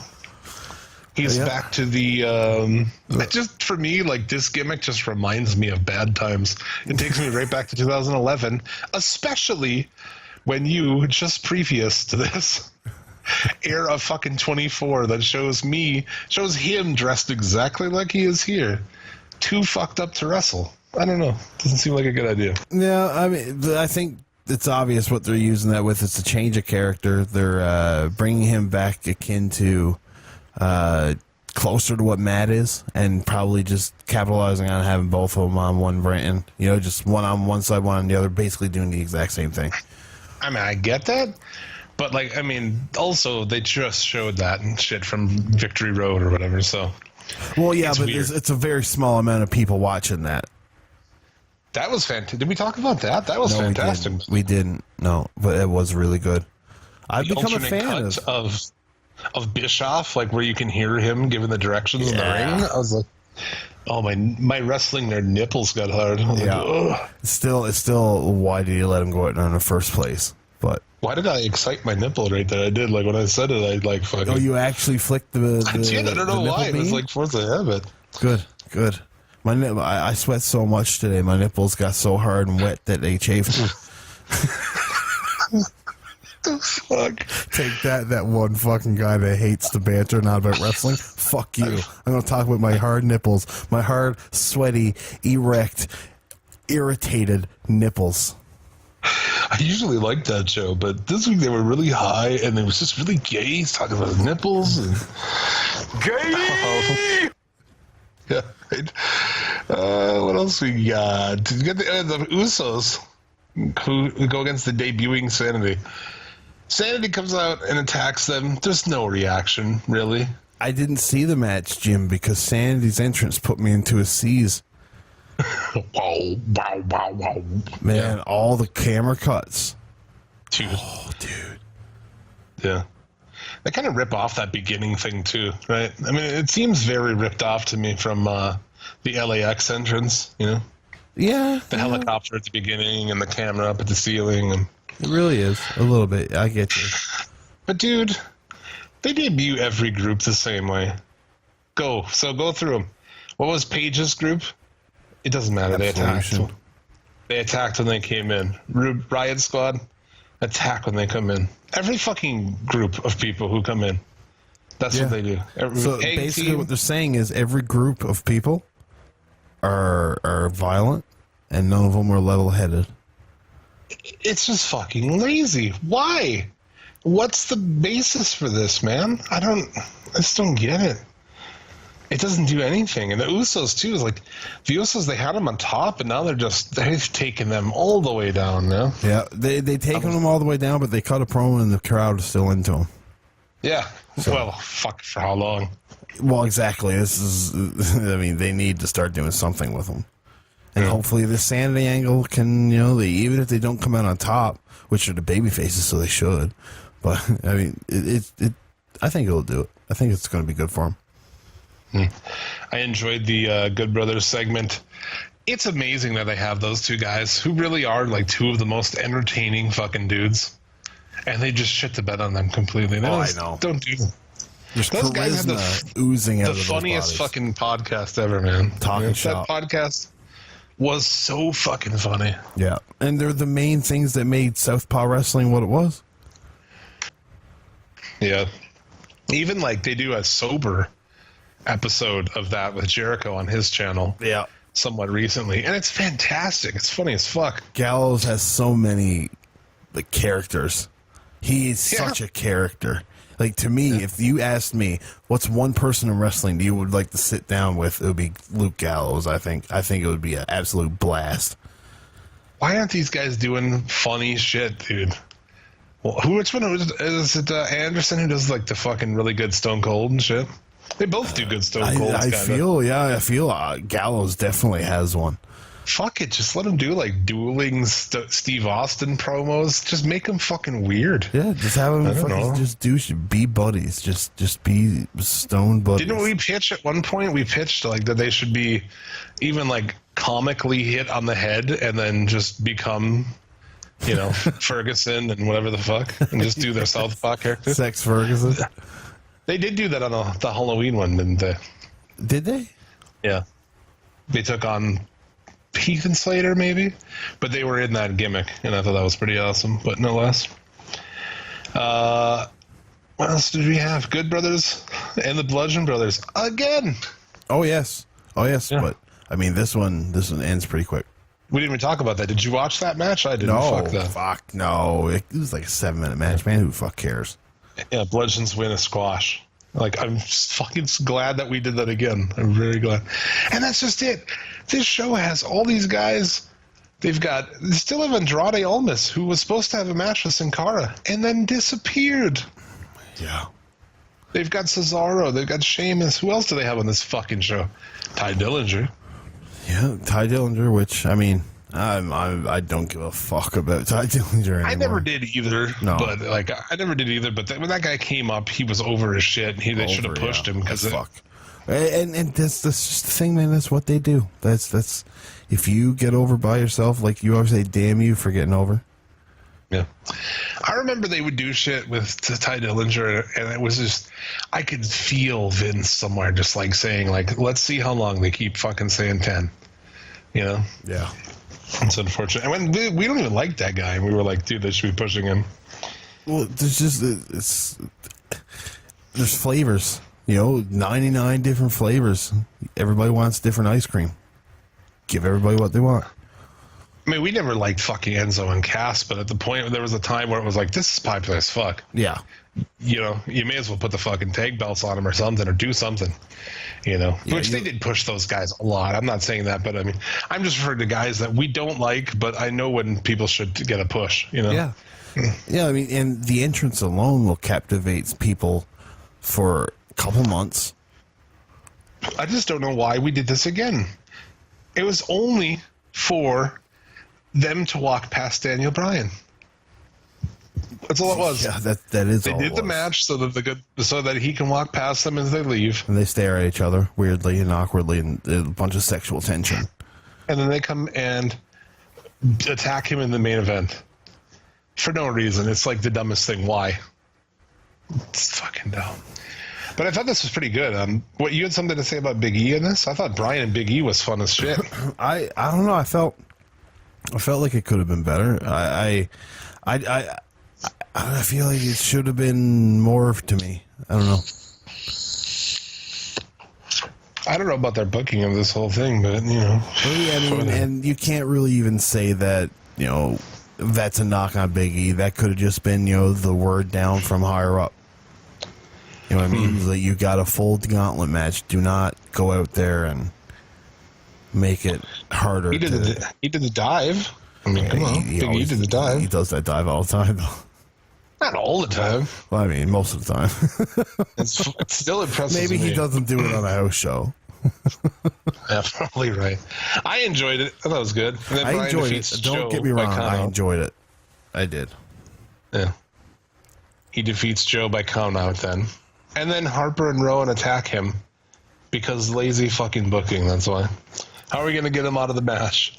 That's the laziest way, dude. I Come think up with something. The Miz had to have paid him off, right? That has to be where they're going. My God. How does that help those guys? Money. They give them money. Those guys are, I know, but I'm saying, like, not story-wise, just in general, those guys are dead as fuck, and it's just, it's funny because we knew it coming up, right, that Vince had a special interest in those two. That was like, oh, this is my thing, this is his thing. And he's just put the belt on them, and no one cares. They get no reaction. No. It's like, you can take those NXT guys and shove them up your asses. Yeah. I got the Bludgeon Brothers. It's just like if he likes something, like, oh, he fucking digs it. So these guys have, it's nothing, dude. It's nothing. You're wasting time. The tag divisions are shit on both shows. Yeah, I agree. But yeah, so anyway. And when you Miz think then about the defeats- talent in that tag division, too, it's like, holy fuck. Yeah, right. Yeah, Miz defeats Bryan. And then Rusev defeats Miz with the accolade. And they're like, here we go. We're putting him over. And I'm not going to say he got a bad reaction, but he didn't get a good of a reaction as he would have a month ago. Yeah, no. He didn't even get as good a reaction that he would have gotten last week. Why do we talk about that? We talk about it all the time, but why are they late on everything? 'Cause they're too stubborn. Everything. It's because they're too stubborn and they fight everything tooth and nail. And then when they give up, it's just been a fight that they fought to the death. Up and down the line. It's just late on shit. Everything. They're late on everything all the time. By the time they do it, fans don't care anymore. I mean, like, really, people are like, that's cool, but a month ago it would have been something. But you beat him so many times that now people don't care. And now it'll be the same deal, right? Yeah. He'll have a match, and no one's really going to care. He's not going to be that over anymore. And then they'll go, see, he's not fucking over. You keep everybody with a bunch of losses, and then nobody rises to the point where they have to ask for big money. And I mean, a month ago I would have been like, yes, give him the push. Okay, Styles and Rusev, fuck it, he's over. But now it doesn't even make any sense. No. You know, now it's like we're gonna have to watch a not over Rusev. Lose Take to on- AJ Styles. Yeah. Well, yeah. It doesn't feel main event to me at this point either. No, it But, doesn't. Especially the way they got there. Rusev wins it, being the last entrant. Yeah, right. It doesn't exactly cement that he's fucking, anything. No, and Comes out reason and beats number the one. Miz, who wins nothing clean. Yeah, and reason number one to say the Miz is a garbage wrestler is this match. This Rusev Miz shit was boring. Fuck yeah, because he's still working heel. Rusev is still a heel. Yeah, And he's going to you against Styles. He's not going to be a heel. You're fucking crazy. Oh, I hate this so much. I'm done talking about WWE fucking shit. No, fuck SmackDown. Yeah, done with it. What else do we have this week? Lucha. Fucking bullshit. Did I accidentally delete my notes for Lucha Underground? Lucha! Probably. I don't know how to get to deleted ones either. Go ahead. Tell me. You start us off, eh? Well, the show opens with Katrina visually appearing in King Cuerno's home. She's looking for that sweet-ass hammer anal fist, and she wants to get Mill to work that into her because her nipples are erect and everything. You know what she's trying to do. And Cuerno says, no, I don't want my glove smelling shitty, so I'm going to keep it in a place where you'll never find it. And she disappears. She's so fucking hot, that bitch. I know, man. I would eat peanut butter out of her asshole. After last week, what you mentioned too, like about the nudes, I remember seeing some, but yeah, I made sure and went and looked them all up. Good stuff. Good stuff. Yeah. There's a lot of them. Yeah. I don't know where my Lucha Underground notes are. I mean, I can hold us through this. Yeah, I can. You're gonna have to. Famous B comes out with a new team, and that team consists of Big Bad Steve.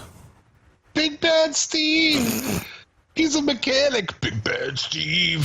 I was like, dude, Lucha Underground, come the fuck on. When this happened, I was like, oh boy, I'm done. I'm not watching this anymore.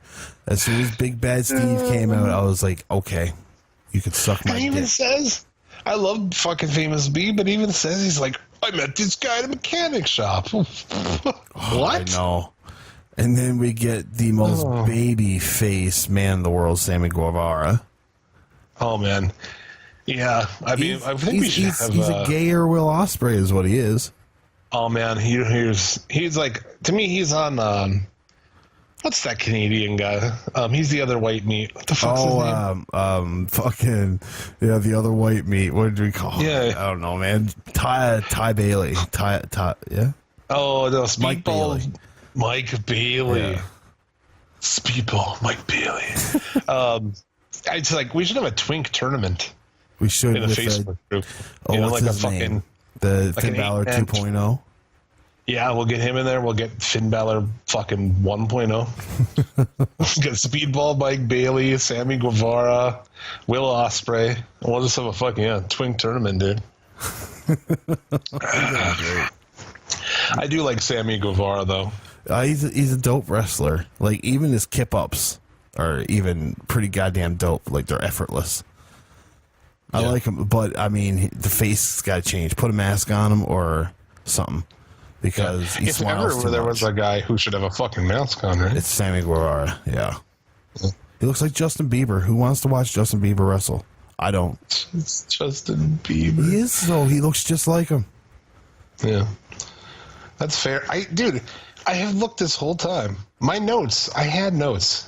There's no way they could just disappear into thin air. Fuck it. Well, and 7-star podcast. The third entrant into the Famous B, whatever he fucking called Famous Inc., was Jack Strong.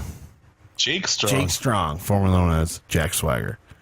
Formerly known as Jack Swagger. Formerly known as Lady Damn It, the Brother Toes. And he was over. Fuck. I was kind of disappointed in these people, honestly. But, I was thinking, I was like, fuck this guy. Fuck, they should never have signed him. But he's a former WWE champion. If you can get a former WWE champion to show up and do a couple matches for... Even if he was former WWE champion for like 2 days. Doesn't even matter, yeah. But I'd say go for it. And you know what he did wasn't that bad. I didn't mind it at all. Yeah, he broke Famous B's ankle, which, that's a good spot. Yeah. I also like the dive into the ankle lock. Oh, yeah. I thought that was pretty dope. It wasn't bad. But this match was against the Matt Killshot and Son of Havoc, just so you know. Oh, right. Okay, yeah. I mean, hopefully we're not going to have to see a lot of him, but I say we'll see a nice bit because I assume because of what they're doing is they're going to have a breakup angle with these guys, obviously, and hopefully Big Bad Steve is never seen again. Big Bad Steve, just to point out, he was actually Lord Pindar. Really? Yeah, the bigger of the dinosaur fucking I didn't know dudes. that. I did not know that. Yeah, he also goes by Steve Payne.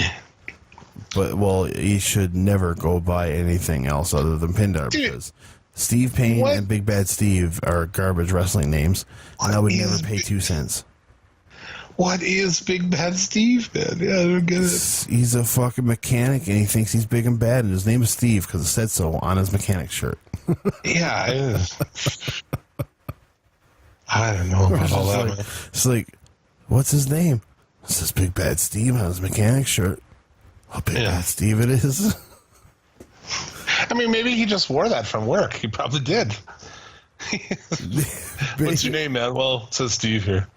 I'm like, well, you don't have any gear? Well, it's usually. Yeah. All right. You just fix cars, right? Yeah. Fuck, he does. He probably just changes Christopher Joseph's oil or something in his car.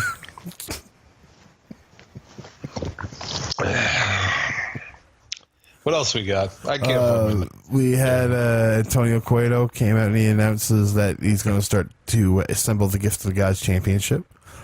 Yeah. And the first match is Dragon Azteca Jr. taking on Drago with Cobra Moon. That was a good match. Yes, I thought it was as well. Did anything happen afterward? Oh yeah, fucking Taya Valkyrie and Yes. and Johnny Mundo came out. And they attacked Moon and Drago, and just Which tie goes up back our to thickness. fucking last year or something. Yes. Well, even the week before when not Ember Moon, fucking Cobra Moon. Cobra Moon sent Vibora out to attack him in the gift, or what was the match last week? The Aztec Warfare match. Yes. So that was even a hark back to there just for lesser minds. For lesser minds. Yeah, that was good. I enjoyed the match. What else do we have on that? Fuck, I'm trying to remember. I don't remember shit. Katrina then teleported into Antonio Cueto's room and propositioned to give him a blowjob. And, yeah. I'd do whatever that fucking chick says. Oh, man, I would get her the gauntlet. Yeah. So Yeah, basically, it's like she wants the gauntlet because she's stuck in between worlds right now. yeah, she wants to breastfeed her son, which is Jim. What? Antonio Cueto is her husband. No. Remember, he's her father, or he was Dario Cueto's mother. Remember? That's what we gathered from the photos and everything like that. So therefore, I don't think that came up in the story. I thought that was your theory. It's my theory, but god damn it, it'll come out as right one of these days. I promise Dude. you. This show's so fucking crazy. Like, there's all kinds of things that are, I remember when we would sit here, like, talk about, like, Lucha Underground. Like, what did you get out of this? Like, fucking, just because it's weird. It's so off the wall. Like, It's wrestling that you can actually call, what's that called? Water dispenser talk, or what's it called? Water cooler talk. Water dispenser talk. What did you think of this episode while we're at it? Because I know the first one you were kind Head of... over heels better. Head over heels better. Yeah. I liked it a lot more, too. Well, we're back to the story, Yeah, they're going to put it in there. I don't know where the fucking thing is, because Cuerno does not have it displayed. He has it hidden off some... Oh, he says... Now I'm ringing it. He said that someone... He has it in safekeeping. He doesn't know where or when the person is. So it has to be Aerostar, because he can travel in time. Oh, right. Wrestling. Fuck. Yeah. Wrestling, yeah, and where it's come. Holy shit. But they, anyways, long story short, they book a Grave Consequence match for next week between Mil Muertes and Phoenix. And Crane gets in on it Yes. later on. Yes. Because Crane comes in and says he wants part of it. So they're going to have a three-way grave consequences. That's going to be dope. Well, I feel like this is all leading to Katrina trying to get a mortal life force so that she can fuck Jeremiah Crane. Because they're in love. Yeah, that's why she wants to steal. She wants Phoenix's life force, basically. Yeah, and that's why Phoenix has to be there. killed. Yeah. Because Crane is. Yeah, she's got like a thing with Crane. That's in-depth storytelling shit. Yeah, of course it is, and it's done properly. At least this week it was, and last week, I mean, you can say what you will for last week, but hopefully it's like this going forward because I really enjoyed it. Yeah, and we had a main event still, didn't we? Yeah, Pentagon Dark taking on Matanza Cueto for the Lucha Underground Championship. I thought it was pretty good. Yeah, I mean, it wasn't holy shit, especially in what we've seen so far this week, but if this was a regular week without a takeover, I bet you would have made top 3. Oh, yeah. I think this and that other match would have been in our top 3. That and then probably, what's that fucking Italian guy? Fabian Eichner match from NXT. When did he have a match? He didn't this week, but I'm just saying.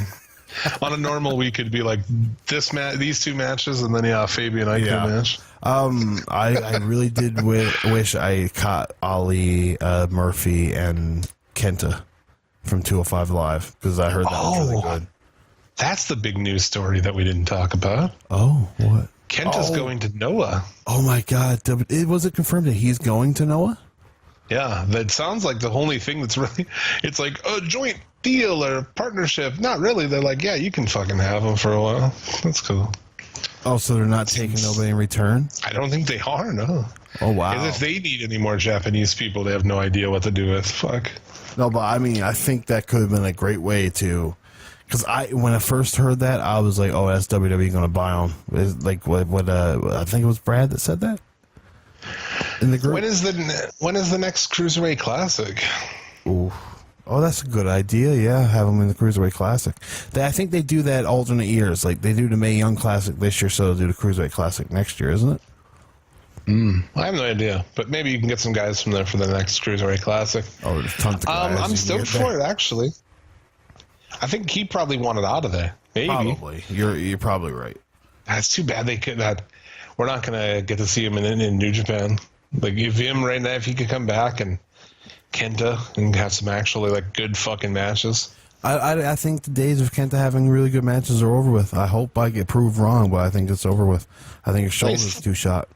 He's 37. His shoulder's fucked. Like, have you ever seen him when he gets a victory these days and they raise his arms? Yeah. It's literally the Nation of Domination pose. Black Panther, baby. Black Panther. Yeah. I mean, I think he's a good enough worker that he doesn't have to have, like, your typical crazy work rate match to have a good match, you know? I agree. It's just, what are you doing over there? You know, I don't know. I think he had a match against Tozawa, which that was probably good, but it's on, that show is just death. It is fucking death. Sometimes I'll hear there's good matches on there, but it's like, well, there's no point to watching. There's enough wrestling as it is. Oh, especially now where it seems like there's a big show from a different company every week. Oh yeah, it's just a million things. MLW and WCWC. Who, I don't know if you're familiar with Brian Zane. I'm sure a lot of our listeners are. Brian Zane, that's Wrestling with Regret on YouTube. Yeah. He's going to be one of the new. He's a new commentator for WCWC. Oh, really? Yeah, that's pretty cool. That's pretty good. From fucking California, right? No, it's from. Is it from Washington? It's from British Columbia and whatever's across there. West Coast. Okay, Portland. I think it's Portland. I read West Coast and I just thought it was California. It's being ignorant. It's pretty good. They have a really nice looking show and shit on YouTube. It's pretty good. It's just very like clean cut, classic wrestling. You know, I get you. Very classic wrestling. I said I get you, man. I get you. Yeah. I'm trying to be very political since I've never seen it. It's decent if you're looking for something to watch sometime. Want to also this week wish happy birthday to I'm Going to Jackson. We were debating before the pre-show. Is I'm Going to Jackson Ian Jackson? We don't know. And we're going to go with fuck it. Yeah, sure it is. Yeah. So I'm going to Jackson's birthday this weekend, so happy birthday to you, sir. He's been with us for a long time. Been a long time listener. Yes. So He's been here the whole time I've been here. yeah. So, I mean, you getting a new co-host didn't turn him away. Take that as a win. The numbers went up when I got a new co-host. Yes. Most people like the new co-host more. Now, you say most. I think all. Who are these, I was trying who are to. these dirty cocksuckers that No one's ever said to me that they didn't. Let's do our Twitter shout-outs. I think that's it, right? Is there anything else before we do Twitter shout-outs? No. I mean, I got nothing else. No, I got nothing else that I watched this week in wrestling. Like the Hardys thing was cool. We talked about that, I suppose. But yeah, I watched the Bruiser Brody documentary. It was free. Yes. For a day or two or whatever. I watched that. I thought it was pretty. There's a lot of shit that didn't necessarily need to be in there, but overall, it was a really good watch. It's a bloated documentary. Yeah. Yeah, you could have shaved like 2 hours off of it, probably. It's well done, but it lacks that refinement that would make a really good doc. Where they know, like, hey, this doesn't need to be in here. Yeah, it's definitely no HBO documentary. That's for sure. Yeah. That it is not. But you can get yourself a shout out on the show by retweeting our pinned episode on Twitter at Suplex City Limit. Want to give shout outs to Big Papa Totoro, the Wrestling Soup Podcast, Don Phoney. Did you know he was in a car accident?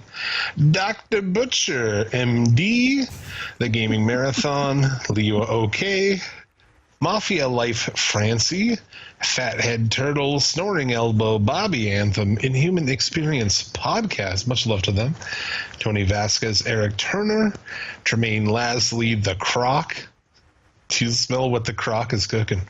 AC Patty, Douglas H310, Balls Deep 2019, we're balls deep, are you? Mr. Klondike Bill, Quadcast Courtney, Bobby fucking Blades, Lee Irwin, Limelink, So Divine Lance of Fun, Casual Sex with Crumb, Christian Damon's Amazing Nerd Show, Jumpin' Jeremy Foltz, Damon, Smack It Down Podcast, Viva La JD, JC Sterling, Sensible Stam, Dan the Man 1, we can't do this forever, The Federation, Ty, Well Kept Unclean, Jared PBVT 2, Jericho MPM. Check out his YouTube channel.